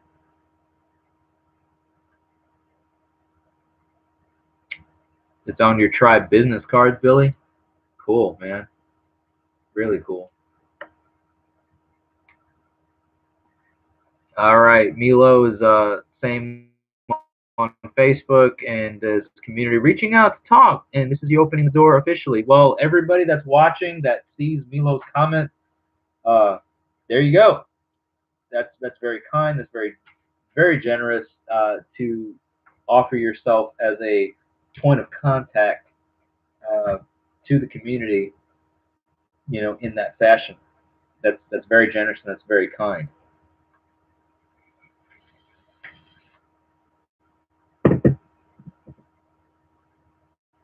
All right. Yeah, Chris posted Heathens Helping Heathens in one of the groups. Very cool. I'm so happy to see it, guys, because like I said, it wouldn't be something if it weren't for everybody wanting it to be something, because one person can sit back and talk about something that's important because they feel it's important, but then really where it takes a new light, really where it takes off, is when you get several people behind something that they can receive out of it. They want something to take off, and they get involved, and they say, you know what, this needs to be known, this needs to be recognized, and they do their part. And it really, I keep saying it, as far as blowing my mind and really kind of amazing me. We have this. I'm glad to see it, because what kind of negativity do we have out here on a regular basis, guys? Like, we see so much that is, focused on the negative, or focused on something that we don't want heathenry to be related with. So to see that there's enough people out here that want to see, a half a dozen people that hashtag Heathens Helping Heathens, and hashtag it, and people who click on that and see what it's associated with. It says that the connection is unstable and we are trying to reconnect. Hopefully everybody's still here. I'm not sure. I am hard lined in. Is everybody still good? We all still good? Uh, Hello, Morgan. Thank you for joining. Oh, cool. So it's Wiled. Sorry for the hopping around names. Go by this name. Cool. That's okay. So thank you for joining. Cool. Glad everybody's still here. Sorry about that. It came up on the live feed that it was some sort of interference. I'm not sure. But again, I am hardlined in, and the connection is secure as far as my end goes. So apologize for any interruptions that you may be facing. But welcome Morgan / Wiled. Thank you for validating that account name, whatever. Feel free to make sure that the account that you're on is subscribed to the channel, all that fun stuff. That way, in case you want to be a part of the live feed later on, we can recognize you. Like I was saying earlier, guys, the more that we get the name that the heathens helping heathens out there, the more that it gets recognized, uh, the bigger it'll become, because people will see what it's about, and that it's not just a catchphrase. It's actually something that people want to be a part of to any extent. Now, again, we are in the informational age. We are in the 21st century. A lot of things. So whatever capacity that you're able to help your fellow heathens in, whatever capacity that you're able to be there for somebody, I'm not taken away from the fact that the internet is an important, inclusive part of things. Because again, following old ways in modern times. You go to the YouTube channel, you'll see it on the banner photo. It's practicing old ways in modern times. We are modern heathens, guys. Everybody's path is different. Everybody's approach to this thing is different. You may be looking at this as from a reconstructionist view, to actually reconstruct and revisit an old way and live it now in modern times. But for me, personally, and again, this is just me, everybody's path is different, and I'm not saying that this is the way you should be. I glean from the historic and I glean from the old ways, and I apply it now to modern times and live in modern times. So it's a little bit of both. And that's kind of my approach to things. Uh, every time we lag out, that metal plate in your head is shifting. Billy, quit talking about the metal plate in my head, man. That was supposed to be between us. But I knew I had a metal plate in my ear. Thank you, Milo, for the link that you just posted in the chat for your Facebook page for people to connect with you. That's very kind, and that way people who want to connect with you on that way. Shoot me an email, midgardmusingstn@gmail.com, or message me on the Midgard Musings Facebook page. Let's talk about some things, because your actions tonight have been very commendable. So I've got a lot of runes to make, and that's the wood burning, not the steel in his head. Hello, Alistair Frayan. Here to listen and learn. Lurking since you're at work, though. All right, cool. Well, so tonight, Alistair, thank you for tuning in and watching. If you are interested in Norse heathenry, definitely your questions. I will gladly answer them at your convenience, or as soon as I see them. But welcome to the live chat. This is the first I've seen you here, so welcome. This is a channel that's dedicated to Norse heathenry, which generally means the veneration or worship of the Germanic gods of the Indo-European, Proto-Germanic type of persuasion. So we're talking about gods like Odin, Thor, Frigg, Freya, Loki, so many different kinds. So this is the channel that's Monday nights. I upload new content of different, subject matter. Usually we'll go live on Monday nights for just a kind of a chill thing. But today is a Friday kind of off the cuff live discussion. And welcome to the live chat. And I'll be happy to answer your questions as and when you are interested in offering them. Uh, got Billy Geiger moderating the comments. Milo, who's posting comments as well for the with them on Facebook. If you are interested in supporting the Midgard Musings, um, Midgard Musings. What I'm doing is, or what I'm trying to do, anyways, is get to the Nashville Pagan Pride Festival in September. And if you are willing or wanting to the channel, there will be a PayPal link that is posted in the comments. It helps towards the vendor fees.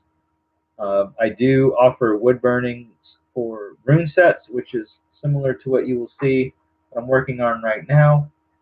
They are driftwood pieces that I purchase locally and then do the wood burnings on those pieces. Those help support the channel as well, all of which can be paid via the PayPal in the comments. If you want to message me through Facebook, you can message me through the Facebook page, or you can email me at midgardmusingstn@gmail.com. All right, so there's that.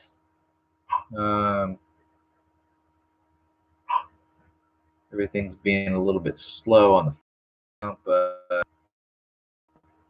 I think that just may be Facebook. Everything on the YouTube channel is a little bit glitchy. Let me close a couple tabs right now. Hopefully that'll help. Let me know, guys, if everything is working okay. Gunner, hey Gunner, that puppy's out here aggravating themselves, barking for no reason.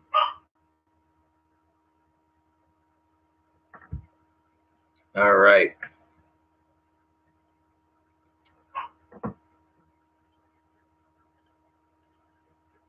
So, let me see. Got the next going on 2 hours on the live stream here, guys. For everybody that's hanging out.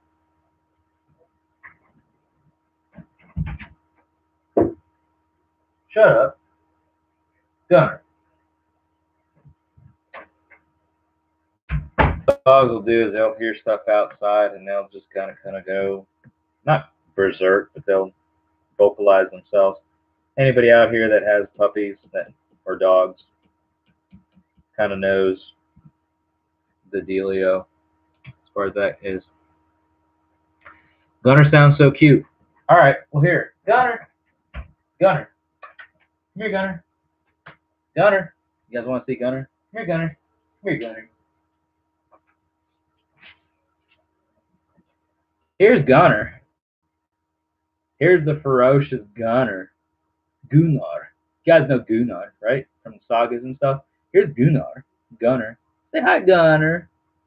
Look at him, right? Isn't he ferocious? Ain't he ferocious? Look at you. Say hi. Say hi. Yeah. I'm a good boy.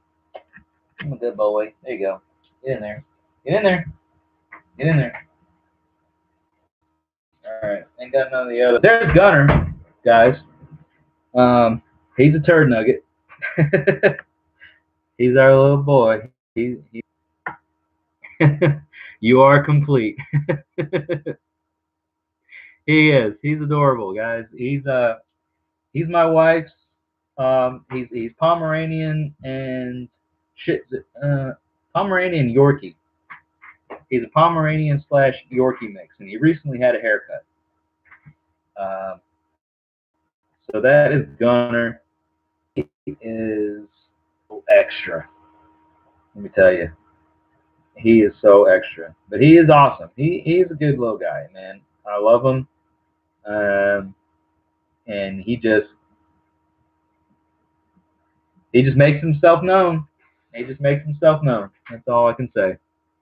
He's a trained killer, like Billy says. Yeah, he's got fur, like a little beard. Like, so I usually, so he's Yorkie Pomeranian. He doesn't quite grow out the full Pomeranian mane type of thing, because he's got that Yorkie mix that kind of keeps it in check. But he's of that size, so he's recently gotten a haircut within the last couple of weeks, so he's short haired right now. Um, Otherwise, it'll just kind of get all crazy and in his way. So we try to a little, but he's actually, as much of a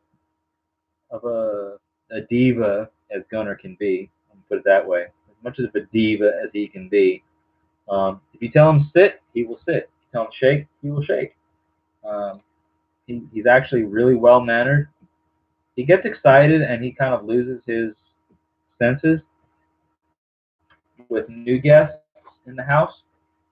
Come around, he's here. He's gonna, get really excited and kind of lose his sense of manners.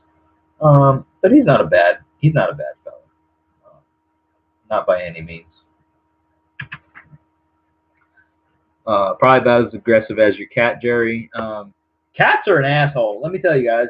I'm sorry to go PG-13 here on the channel, but cats are a different level. I've always been more of a cat person than a dog person, just because I've had cats over my life more than I have had dogs. But cats, man, cats are just super, super extra. Like they will just be kind of a pain, just for the sake of being a pain, like for no other reason. Um, Whereas dogs are a bit more, loving and a bit more affectionate, and cats are just like, yeah, you know what, you can love me on my terms. I love cats. Don't get me wrong, right, Troya? Right? The whole association with cats, they draw her chariot. So I definitely have an affinity towards cats. Man, they got more of a temperament, right?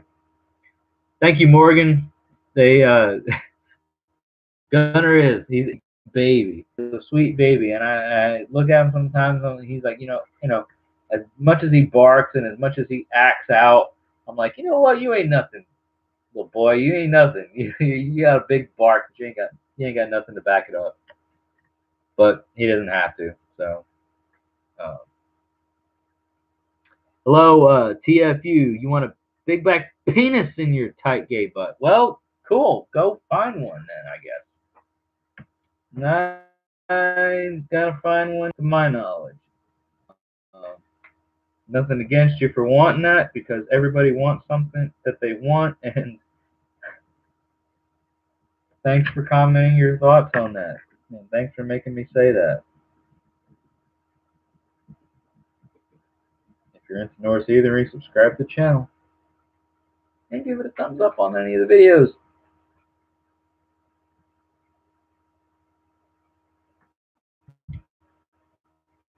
Milo, your dog, and so she's bullheaded. Yeah, okay. So you get it.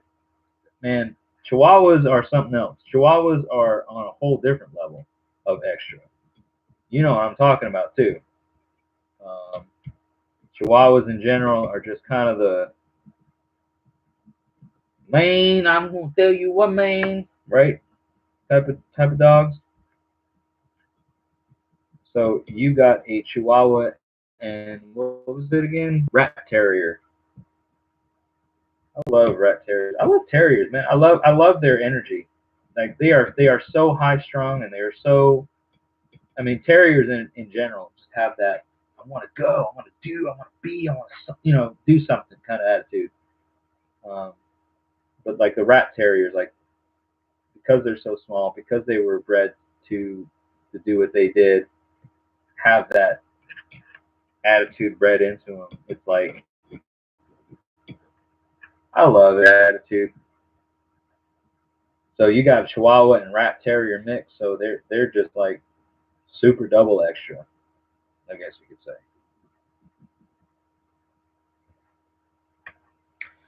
Morgan's got a cat, and she's demanding little butthead, but for the most part, just a coat of bug. That's cats for you, though, man. Like, they will cuddle, and they will be all friendly and nice. Um, but it's kind of like, at least for the most part, to to my knowledge and to like my experience with cats, it's like they're sweet as can be. Um, but they will literally sit there with their back towards you if it's not on their terms. Like if they don't want nothing to do with you at the moment, it's like, hey, you know what? Nothing personal, but I don't want nothing to do with you right now. I'm gonna sit here and I'm gonna be me. I'm gonna work on me. I'm just gonna do the cat thing. I'll holler at you when I'm ready. Right? Billy's got two chihuahuas, trained assassins.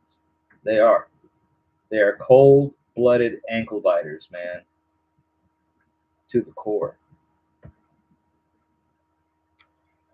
Uh, Dying with laughter, Mila. Cool. Well, at least there's comedy here. At least everybody wants to stick around. Alaskan Huskies.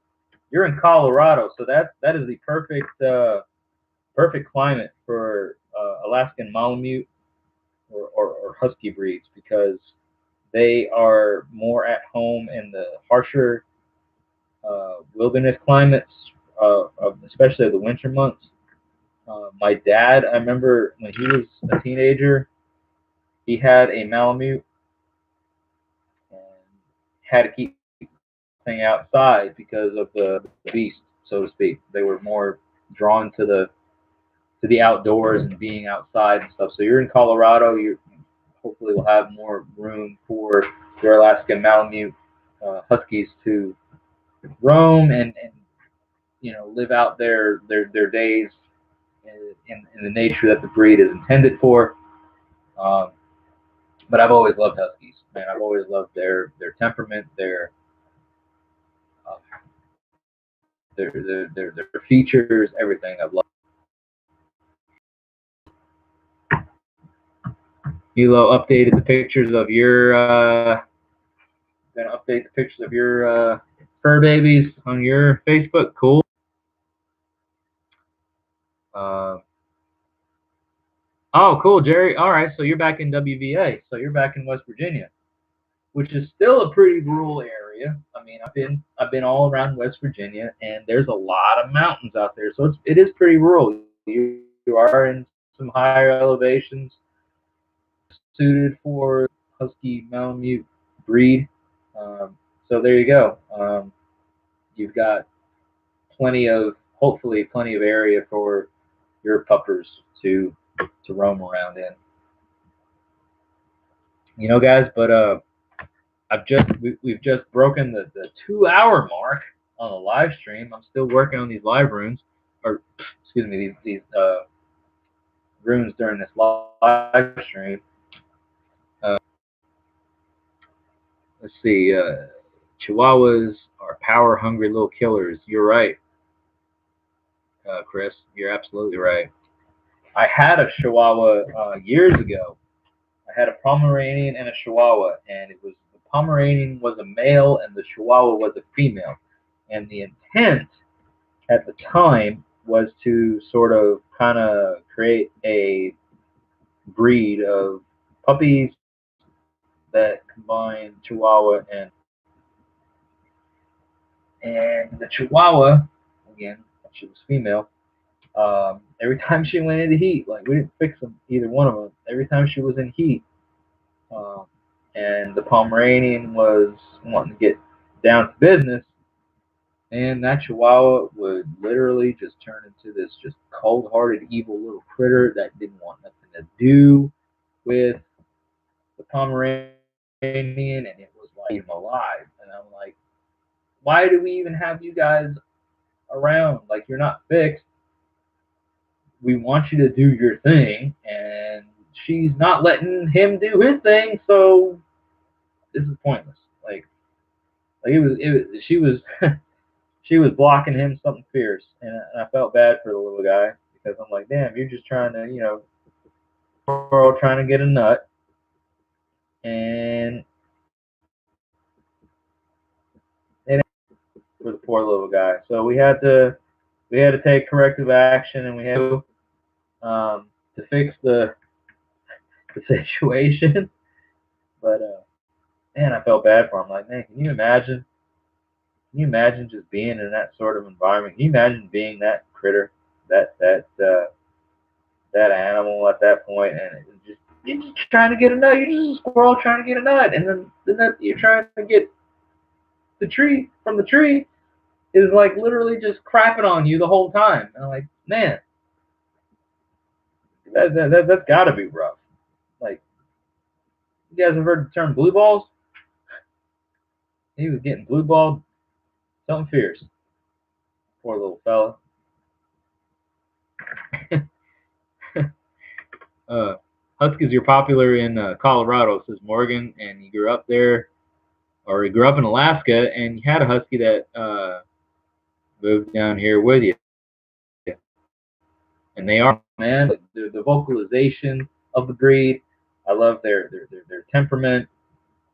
They're super intelligent. Man, they're super intelligent. Um, like I said, my dad had a totally white Malamute, uh, and I was, of course, not born at the time, but this was during his teenage years, and he would tell me stories about how intelligent Snow was. You know how intelligent the dog's name was. Towards the end of his years, when he was getting in a really bad, physical state, anytime he had to go to the vet, he was my dad's dog, and my mom and my dad at the time were still they were dating. They were in their late teenage years. And anytime that my mom had to take Snow to the vet, he was all right. But then at a certain, like after the first two visits, Snow got to recognize the route of, so like he would recognize landmarks and he would see things and he'd be like, I know where I'm going. And when he got to the vet at one point, like my mom was driving him there, and they got to the vet and he realized where he was, and like he'd been cool with my mom this whole time, and they got to the vet and he got like downright mean, like he was like down in the back seat just like growling and snarling, and like my mom had to call my dad and like, no, it's not letting me or the vets touch him. Like he's snapping at us, he's biting at us and everything. He knows where we're at and he's just not having it. And my dad had to come, and once my dad came, Snow was all right. He's like, all right, dad's here, whatever.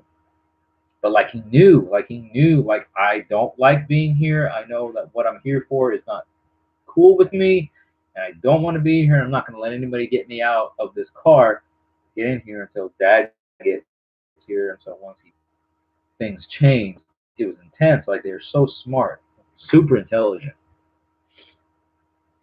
right? Um, Trying to get a nut. I don't know. That's just the term. This is just a term I'm using. It's a scientific term. It is. It is a scientific term, Billy. Bust a nut. It's like that old. What's that old '90s pop song? Good vibrations, something like that. Um, Thank you, Milo, for sharing your pictures of when Shadow was a puppy. That's cool. I'm gonna check that out. Yeah, Snow wasn't having any of that nonsense.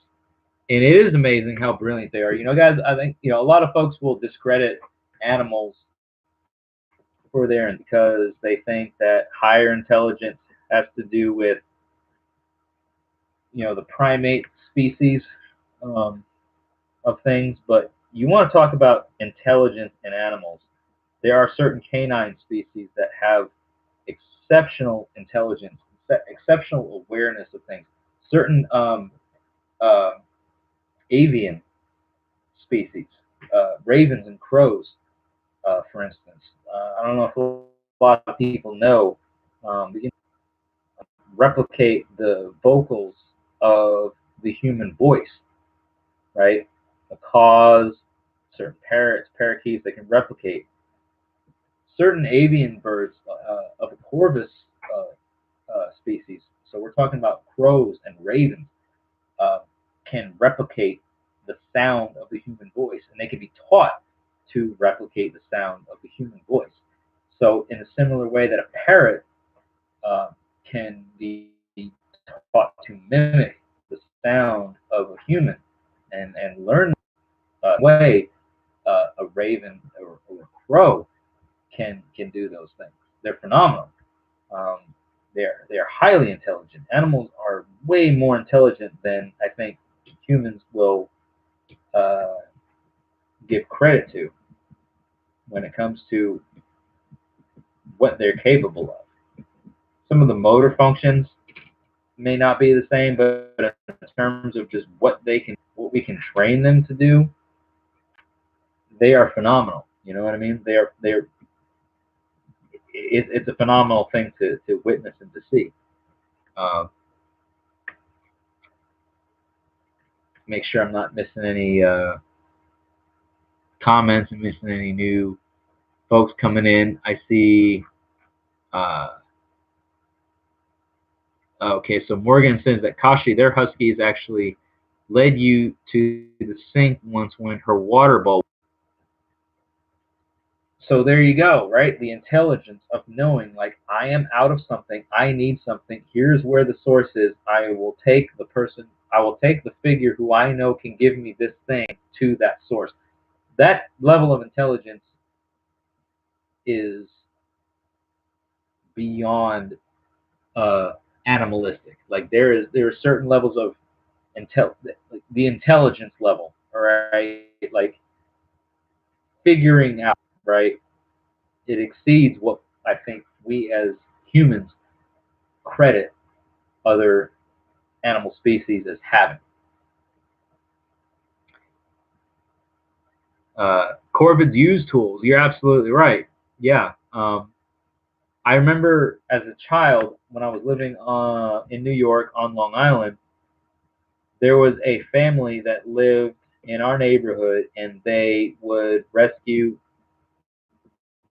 or be a rescue source uh, for some certain avian issue. You know, like so, like I remember this one time there was a an issue where a family of crows or murder of crows, whatever you want to call it, there was a nest that had been abandoned, and the eggs that hatched were crows, and this family, this group of people raised this group of corvids, this group of crows. There was one or two crows in the nest, and as they grew and as they developed, they were able to develop the speech thing where they would recognize speech and they would mimic speech. Very, very intelligent. Um, on the same level as, like an African gray parrot. Some of these birds that you see that are so you can train them to the point of not only being able to mimic things, but to use tools and to use certain basic functions, motor functions, right? This thing goes into this area, that sort of thing. Phenomenal. Corvids are exceptionally intelligent, which is incredible to think that, you know, in Norse mythology, the the, the thought and memory, Hugin and Munin, right, are ravens um, sent out into Midgard every day to kind of bring back a report to Odin as to what's going on, and those are his messengers. Those are his those are the birds that are referenced in lore and stuff as associated with him.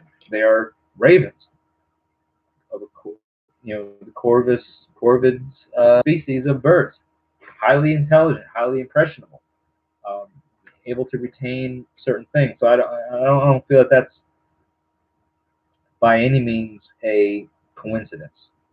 You know. Let's see here.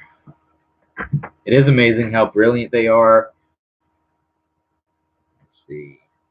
Ravens replicate the sounds of everything. Car alarms. Uh, they can remember faces and will remember mean friends.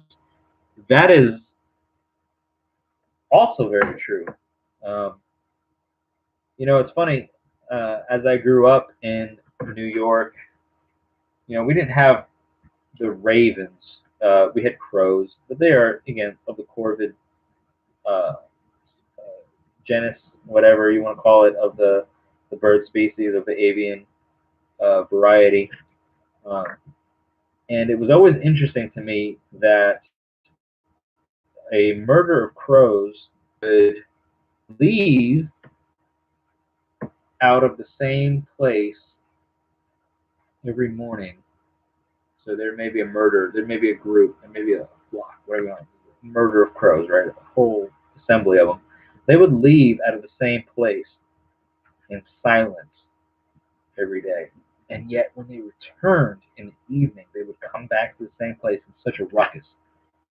They would be cawing, they would be hooting, they would be hollering. That was always really interesting to me. Um, that was how they would kind of travel. They would leave from their area in silence, but return in a ruckus. Well, never really thought of that in a very deep level of anything per se, but kind of interesting to know now.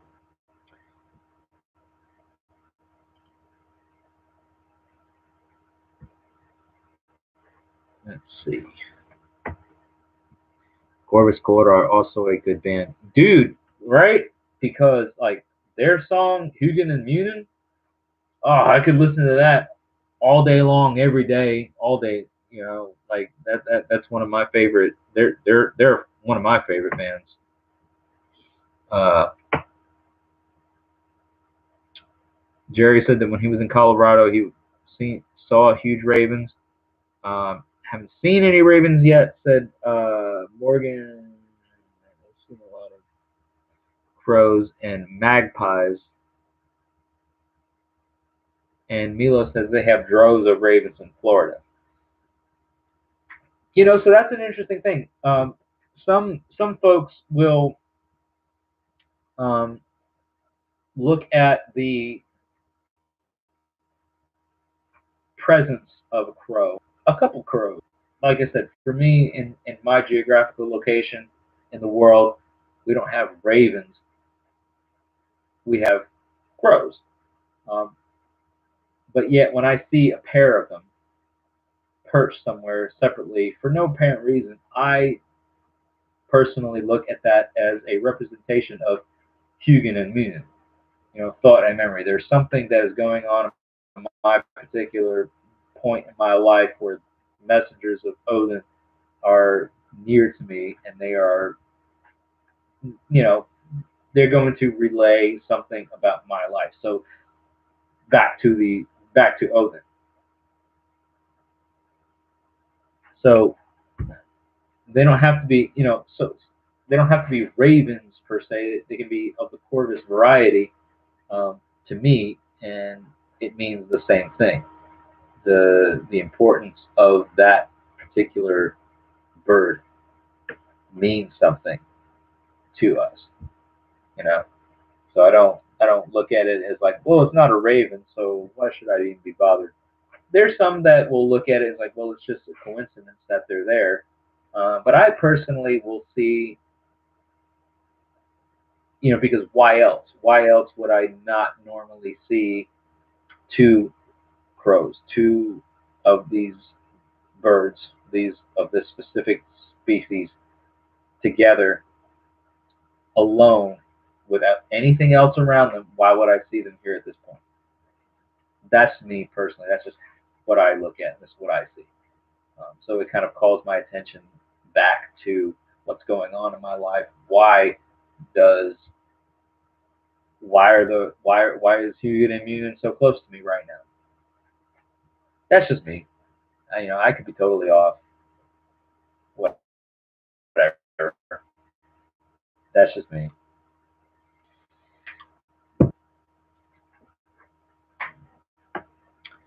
All right. Milo says that you sent me an email, typed your email by memory, so let me know if I don't have it. You're in Canada, Shannon Miron. That's cool.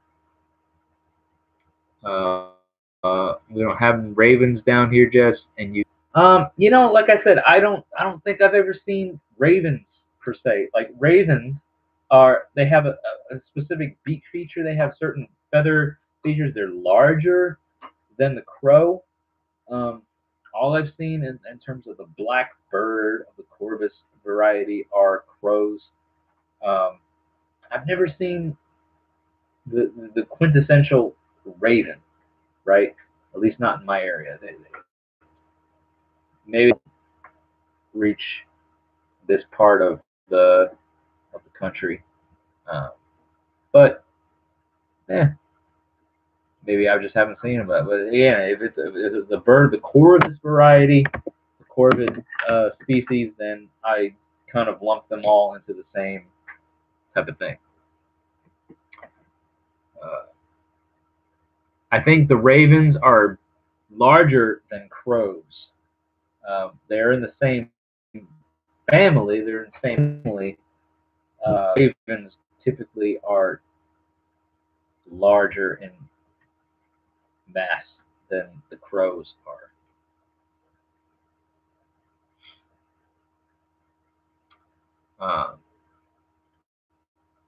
I am just second. I'm on a different system tonight, guys. So just bear with me a little bit. Um, I want to make sure that the email that you sent. Where is my phone died. How is that possible? I'm sitting here with a stupid thing plugged in and it died on me. Got a lot of technology, guys. While the phone's plugged in, the phone dies. Go figure.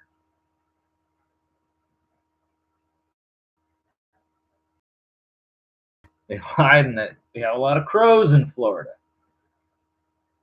Makes sense because I've been to Florida a lot and I've seen a lot of crows, but never once have I seen a raven. And quite honestly, I don't think I've seen ravens uh, in the eastern parts of the United States. That the East Coast parts of the United States. I think they're a bit more indigenous to other parts of the world, at least not to. I could be wrong. Like I said, I've traveled a lot and I've seen a lot, but I haven't seen everything. So I'm not saying that they're not indigenous to certain areas. I'm just saying that in the areas that I've been, I've not seen ravens. I've seen crows. Uh, but again, being that the fact that they are all in the same avian corvid subspecies, variety, whatever, I kind of lump them all into the same demographic, if you will. Ravens are all over Alaska, and they're a sacred animal there. So Morgan, is it kind of like how with like the American, where are they sacred to the sense of that if you shoot one or if you harm one, like there's a fine involved, you're caught, or is it just kind of a local cultural thing that the ravens in Alaska are deemed as a sacred bird for cultural reasons? kind of curious to know that aspect. My charger might be messed up. Yeah, my charger might be messed up, Sage. I don't know. Like I've literally had it and plugged in, and it's at 11%, and I had music streaming, and it's literally been plugged in this whole time. So my service around this area is janky, and that is not an official term, but it is janky to say the least. So,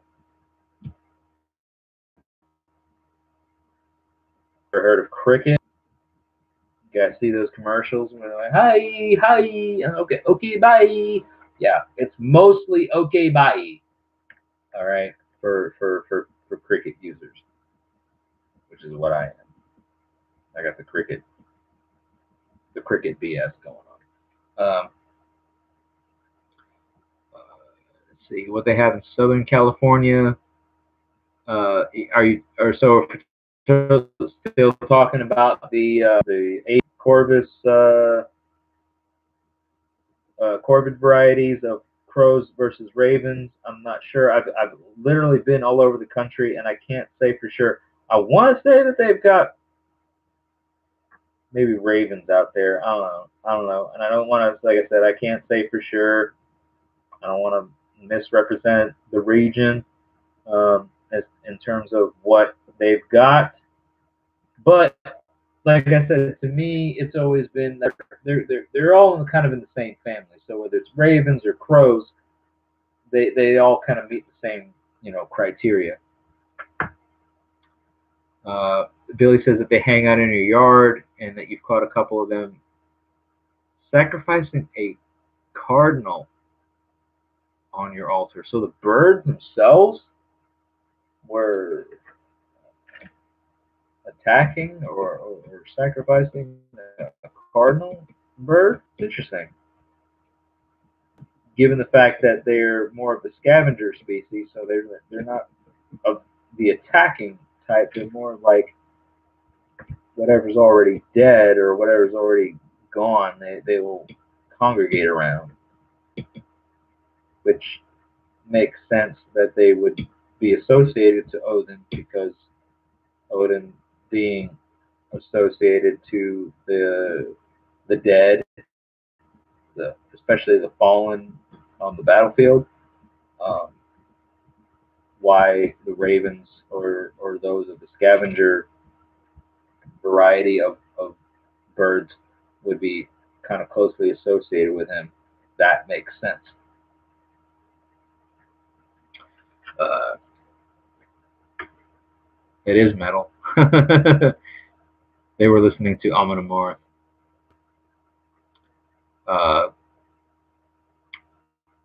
I'm not confused.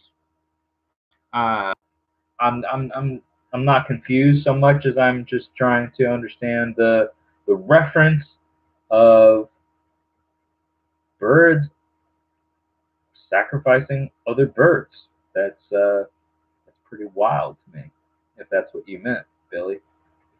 Um, the reason that they were sacred is because I'm just reading Morgan's comment.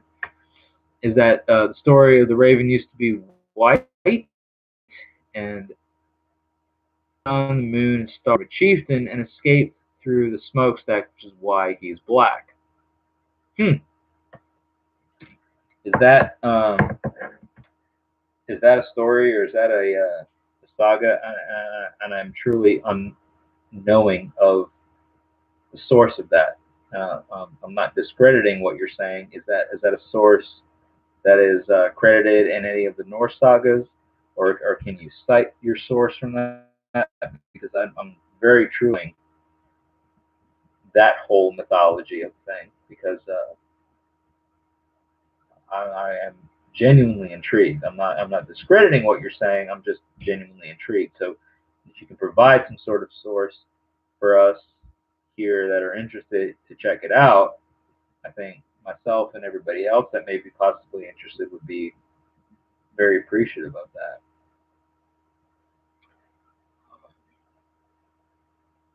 Shannon's got 40 Creek in your glass, 3 rocks in. 40 Creek, 3 rocks in. Is that what you're drinking? Maybe not 100% sure on that. The Cardinals going to Valhall. So Morgan says that it's an old Native American story.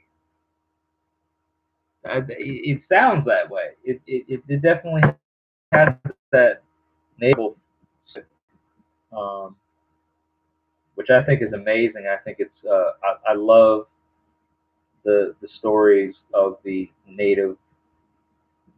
Uh,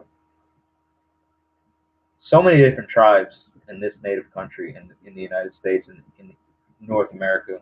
I guess you could say, in terms of how old this country is and some of the native cultures and everything and the stories that come from it. So many wonderful legends, lore, that surround the native cultures that existed here before the European people came here. Uh, 40 Creek whiskey, 3 ice rocks. Shannon, made in Canada. All right. Well, you know what then? 3 ice rocks. If you guys will give me literally 30 seconds, um, 2 hours and 33 minutes. I'm going for the marathon here, guys. I need to re-ice my glass. If you will give me 37 seconds from the time that I leave my chair. 37 seconds. All right. I will be back in within 37 seconds. So don't go anywhere and time me starting now.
Did I break the I think I may have missed the 37-second mark, guys. Where do I sit? Was I at the 43-second mark, or where did I land?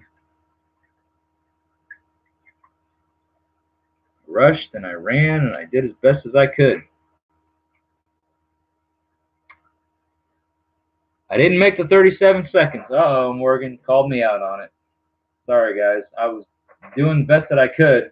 I guess I ran into traffic. You know, you know how traffic is out here on these roads these days. Go for the gold.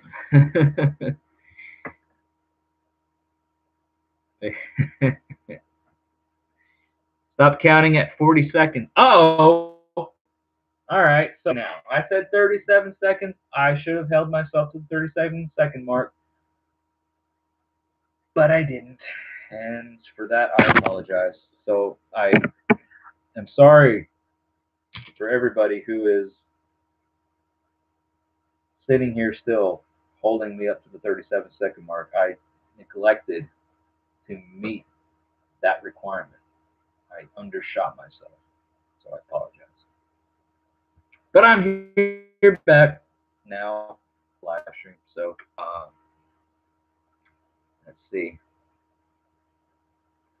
I don't have 8 legs. I'm not Sleipnir, guys. And let me tell you something. Let me tell you this. If I hadn't made a pit stop after getting some more ice from my drink, if I hadn't made the pit stop along the way, I would have been back here before the 37-second mark. But I overcome. You know what? I can drain them in the extra time that I have, and I couldn't. I didn't. It didn't happen. But you live and you learn. You know what I mean? You live and you learn. But we are moving right along here on the wood burning for a recent client here in Midgard. Wood burn a rune setting right now. Um, so as I go along, let me just kind of show you guys the process. Here is a in comparison, a kind of the lighting is horrible. Here's kind of a completed set with the shading versus an incomplete set. I'll just back up out of the light a little bit. But here's a completed set. It's all textured and shaded all the way around. And here's the incomplete set. But that's currently what I'm working on. So the rune right now that I'm working on is Gabo. I hate that it's such a bold lighting up there, that fluorescent light.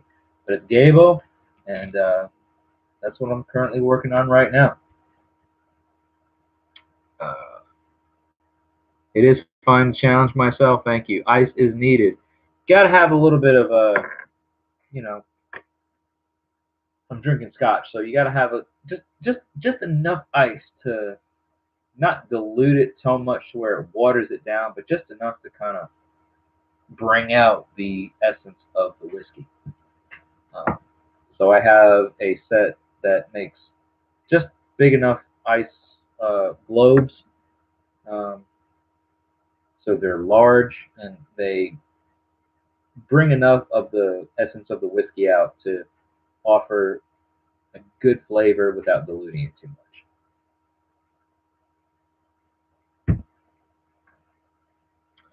much. Jerry says he's got some good news and made peace with your brother after 8 years. Well, congratulations, Jerry. Everyone's congratulating Jerry. So hail and skull to the reconciliation that you've been able to meet.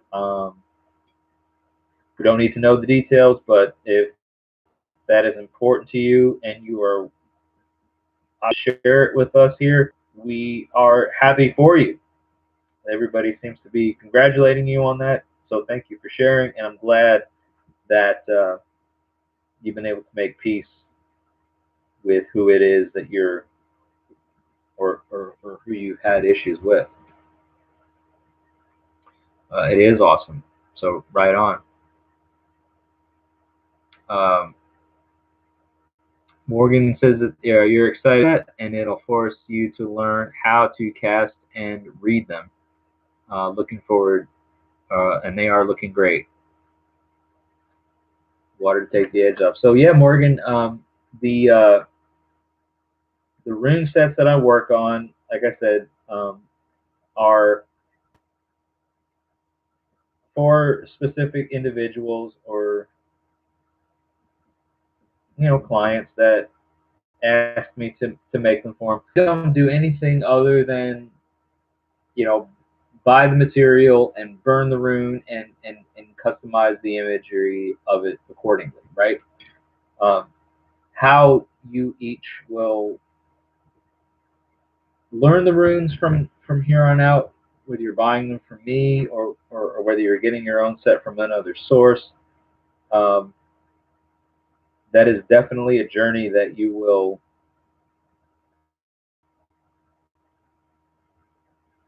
and that's one of this coming Sunday on the channel. The next video topic of discussion will be about runes and bind runes. So if you've recently purchased a set or you got a set that you are waiting for, and you want to join in the live discussion on the Facebook page this Sunday at 7 o'clock Central Standard Time, that is something that you may be interested in, because we're going to be talking about runes, and we're going to be talking about buying runes and all that sort of fun stuff. Make sure that it's liked, followed, notifications enabled on the Facebook platform, that all that sort of fun stuff. And that'll be our next topic of discussion on Sunday at 7 o'clock Central Standard Time on the Facebook page.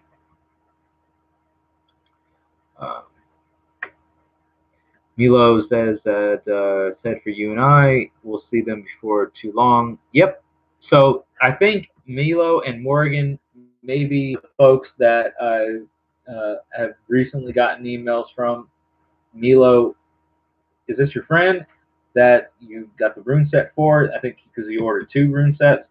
Let me know. If not, I may be mistaken. But again, I'm working on them in all of my spare time, and then here on these like live chats and stuff. So here in the live chat, it's a bit more laid back. I'm talking with everybody, and I'm interacting with everybody, and offering these things as we go. Sage Mode Andrew said he just ordered your set yesterday and can't wait to get it. Want to show your support to a great channel that's helped this new heathen find the right path for you. Well, Sage Mode Andrew, that really means a lot. I wish that this could be something that I was able to do in much more of a quicker turnaround to their life. I have a turnaround time for things. Give me just a minute. My wife's calling me. Hold on. Hello. Yeah, I'm still doing my wood burnings. How are you? Having fun?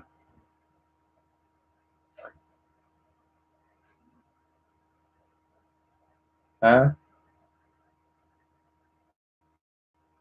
Okay. So if I could do these things like 100% of the time, all the time, without just having a regular job or whatever, like that would be ideal. But this is something that helps support the channel and helps the heathen community, and I appreciate everyone's involvement with it up to this point. So thank you everybody that's up to this point, or reached out to me via PayPal in order to get in as efficiently as I possibly can based on my schedule. And thank you for your patience and understanding as I do that.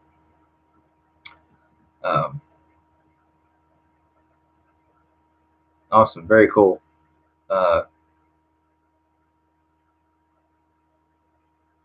Yeah, it's a thanks to anybody that really is doing that. I see regular folks that come on to these. Billy is a moderator. I've known Jerry on Facebook for quite some time, and here he is now on the live stream. I'm probably going to be tuning off here in the next 15 minutes because we're approaching 3 hours. Guys, it's getting late. And I don't want to keep everybody on here for longer than what we need to, especially when we have, folks that are helping moderate, things like that. You don't have to stay. Leave when you want to. Go as you're so inclined. But in 15 minutes, we'll be reaching 3 hours of live stream, which is insane. The time is flying by. And I'll close the live stream in the next 3 hours. So if anybody has questions, anybody wants to, engage me in any sort of dialogue, please drop your comments down below. Billy is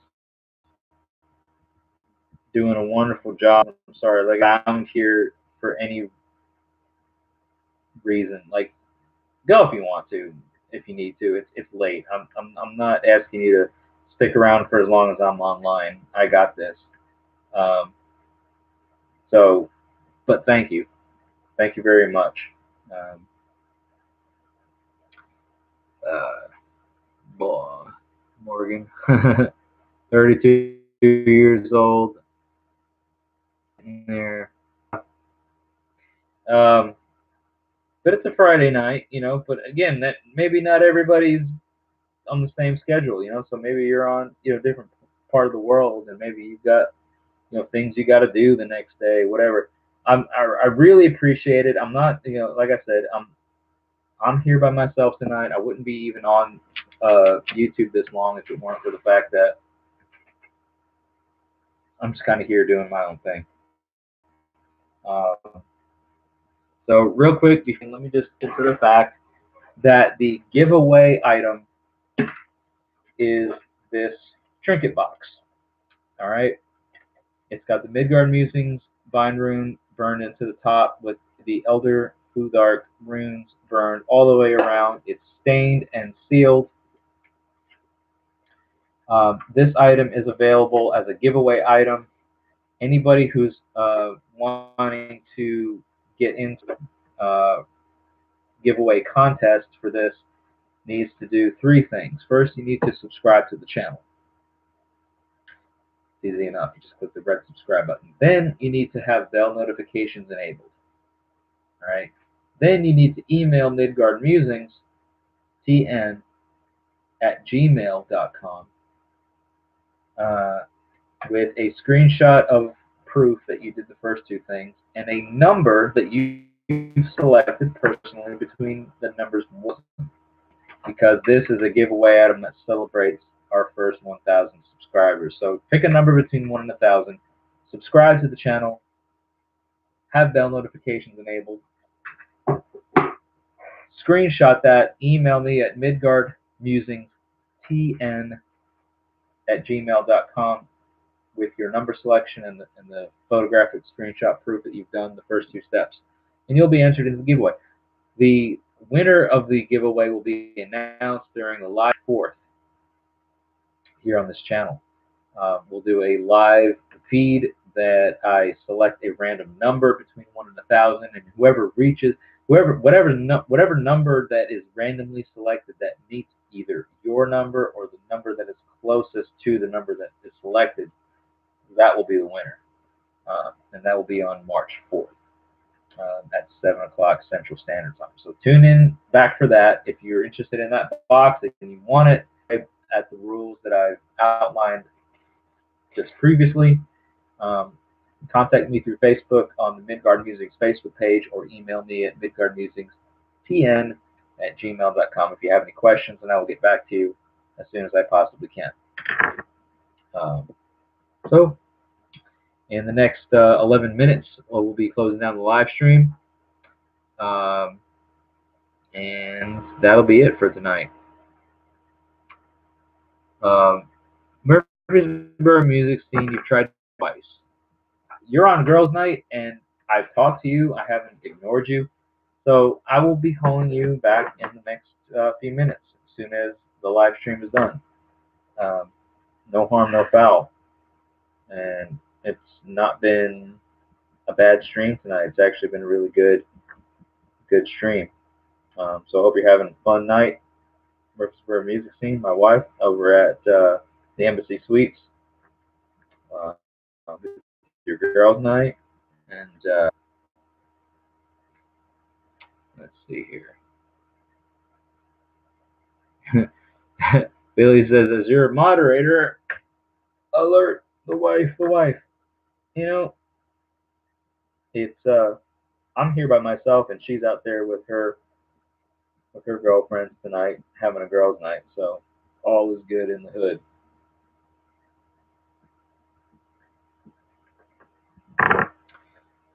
I need a shock button. No, that's all good. We're all good out here. Yeah. Rest in peace is right. I don't know why. I haven't ignored any of the calls, and I've been attentive to those calls and have placed them as priority. So I'm not sure exactly What?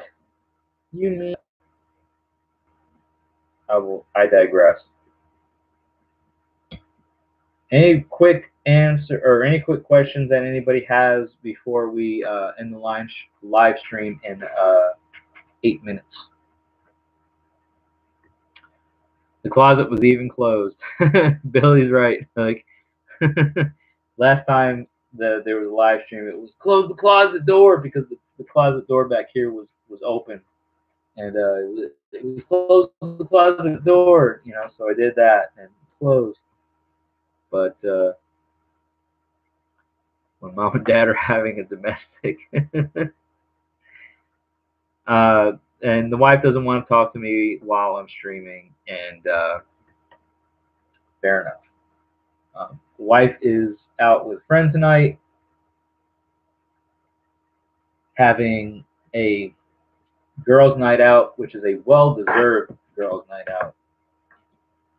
For they are getting to do like swimming and all kinds of fun stuff. So here in the next, uh, just under 7 minutes, we will close the live stream out and bid everyone adieu until the next live stream, which is on Monday night at 7 o'clock Central Standard Time. Now, the next video that comes up on this channel will be time on Sunday night, and that'll be after we do the live stream on Facebook. And it'll be about runes and bind runes. So anybody that's here on the channel that wants to get in on that live discussion needs to get onto Facebook Sunday night at 7 o'clock Central Standard Time to be a part of that. All right. So hello, Rick. Welcome to the live chat. Closing it down here in minutes, about 5 or 6 minutes. Thank you, Shannon Miron, for the kind comment about keeping up the work, and we'll definitely do that. Good night to Milo. No, it's all good. Like the jokes and everything. Like everything's good in the hood here. So we will talk to Jerry and Milo and Morgan and Rick. I'm going to talk to my wife here in just a few minutes. But it has been a wonderfully fun live discussion. I've gotten some great progression done on the rune sets. Working on now these right now. If you guys can see, it's there you go. Piece of wood, the need fire. What is needed, just doing the shading on these. These will be done probably sometime. I'll probably continue working on them tonight because I got nothing else to do, and they'll be done sometime tomorrow. Try to make a point of getting them out, shipped out to where they need to go tomorrow or before, or by the beginning of the week. But I will do my very best at trying to get them out to everything to go tomorrow. So that'll just be a matter of how the rest of the night goes. Still early for me. You're going to bed. My wife's going to bed. All right, so I'm gonna go ahead and just cut the live stream, guys. We're done talking for the night. Let me go ahead and get in touch with my better half. And so much for watching, for tuning in for the last nearly 3 hours. This means a lot, guys. Thank you so much. Be sure to become a subscriber to the channel if you are not yet. Have bell notifications turned on. Tune in Sunday night on the Facebook page for the next live feed. Thank you, Billy, for moderating. Thank you, everyone, for sticking around tonight for this unscheduled, random live feed that turned into a almost 3 hour long discussion. Appreciate you all. We will see you all again in the next live stream on Monday night, and I will see you all again in the video discussion for the runes and bind runes on Sunday night. Hail, thank you all so much. Have a wonderful night or day, depending on where you are. Thank you again.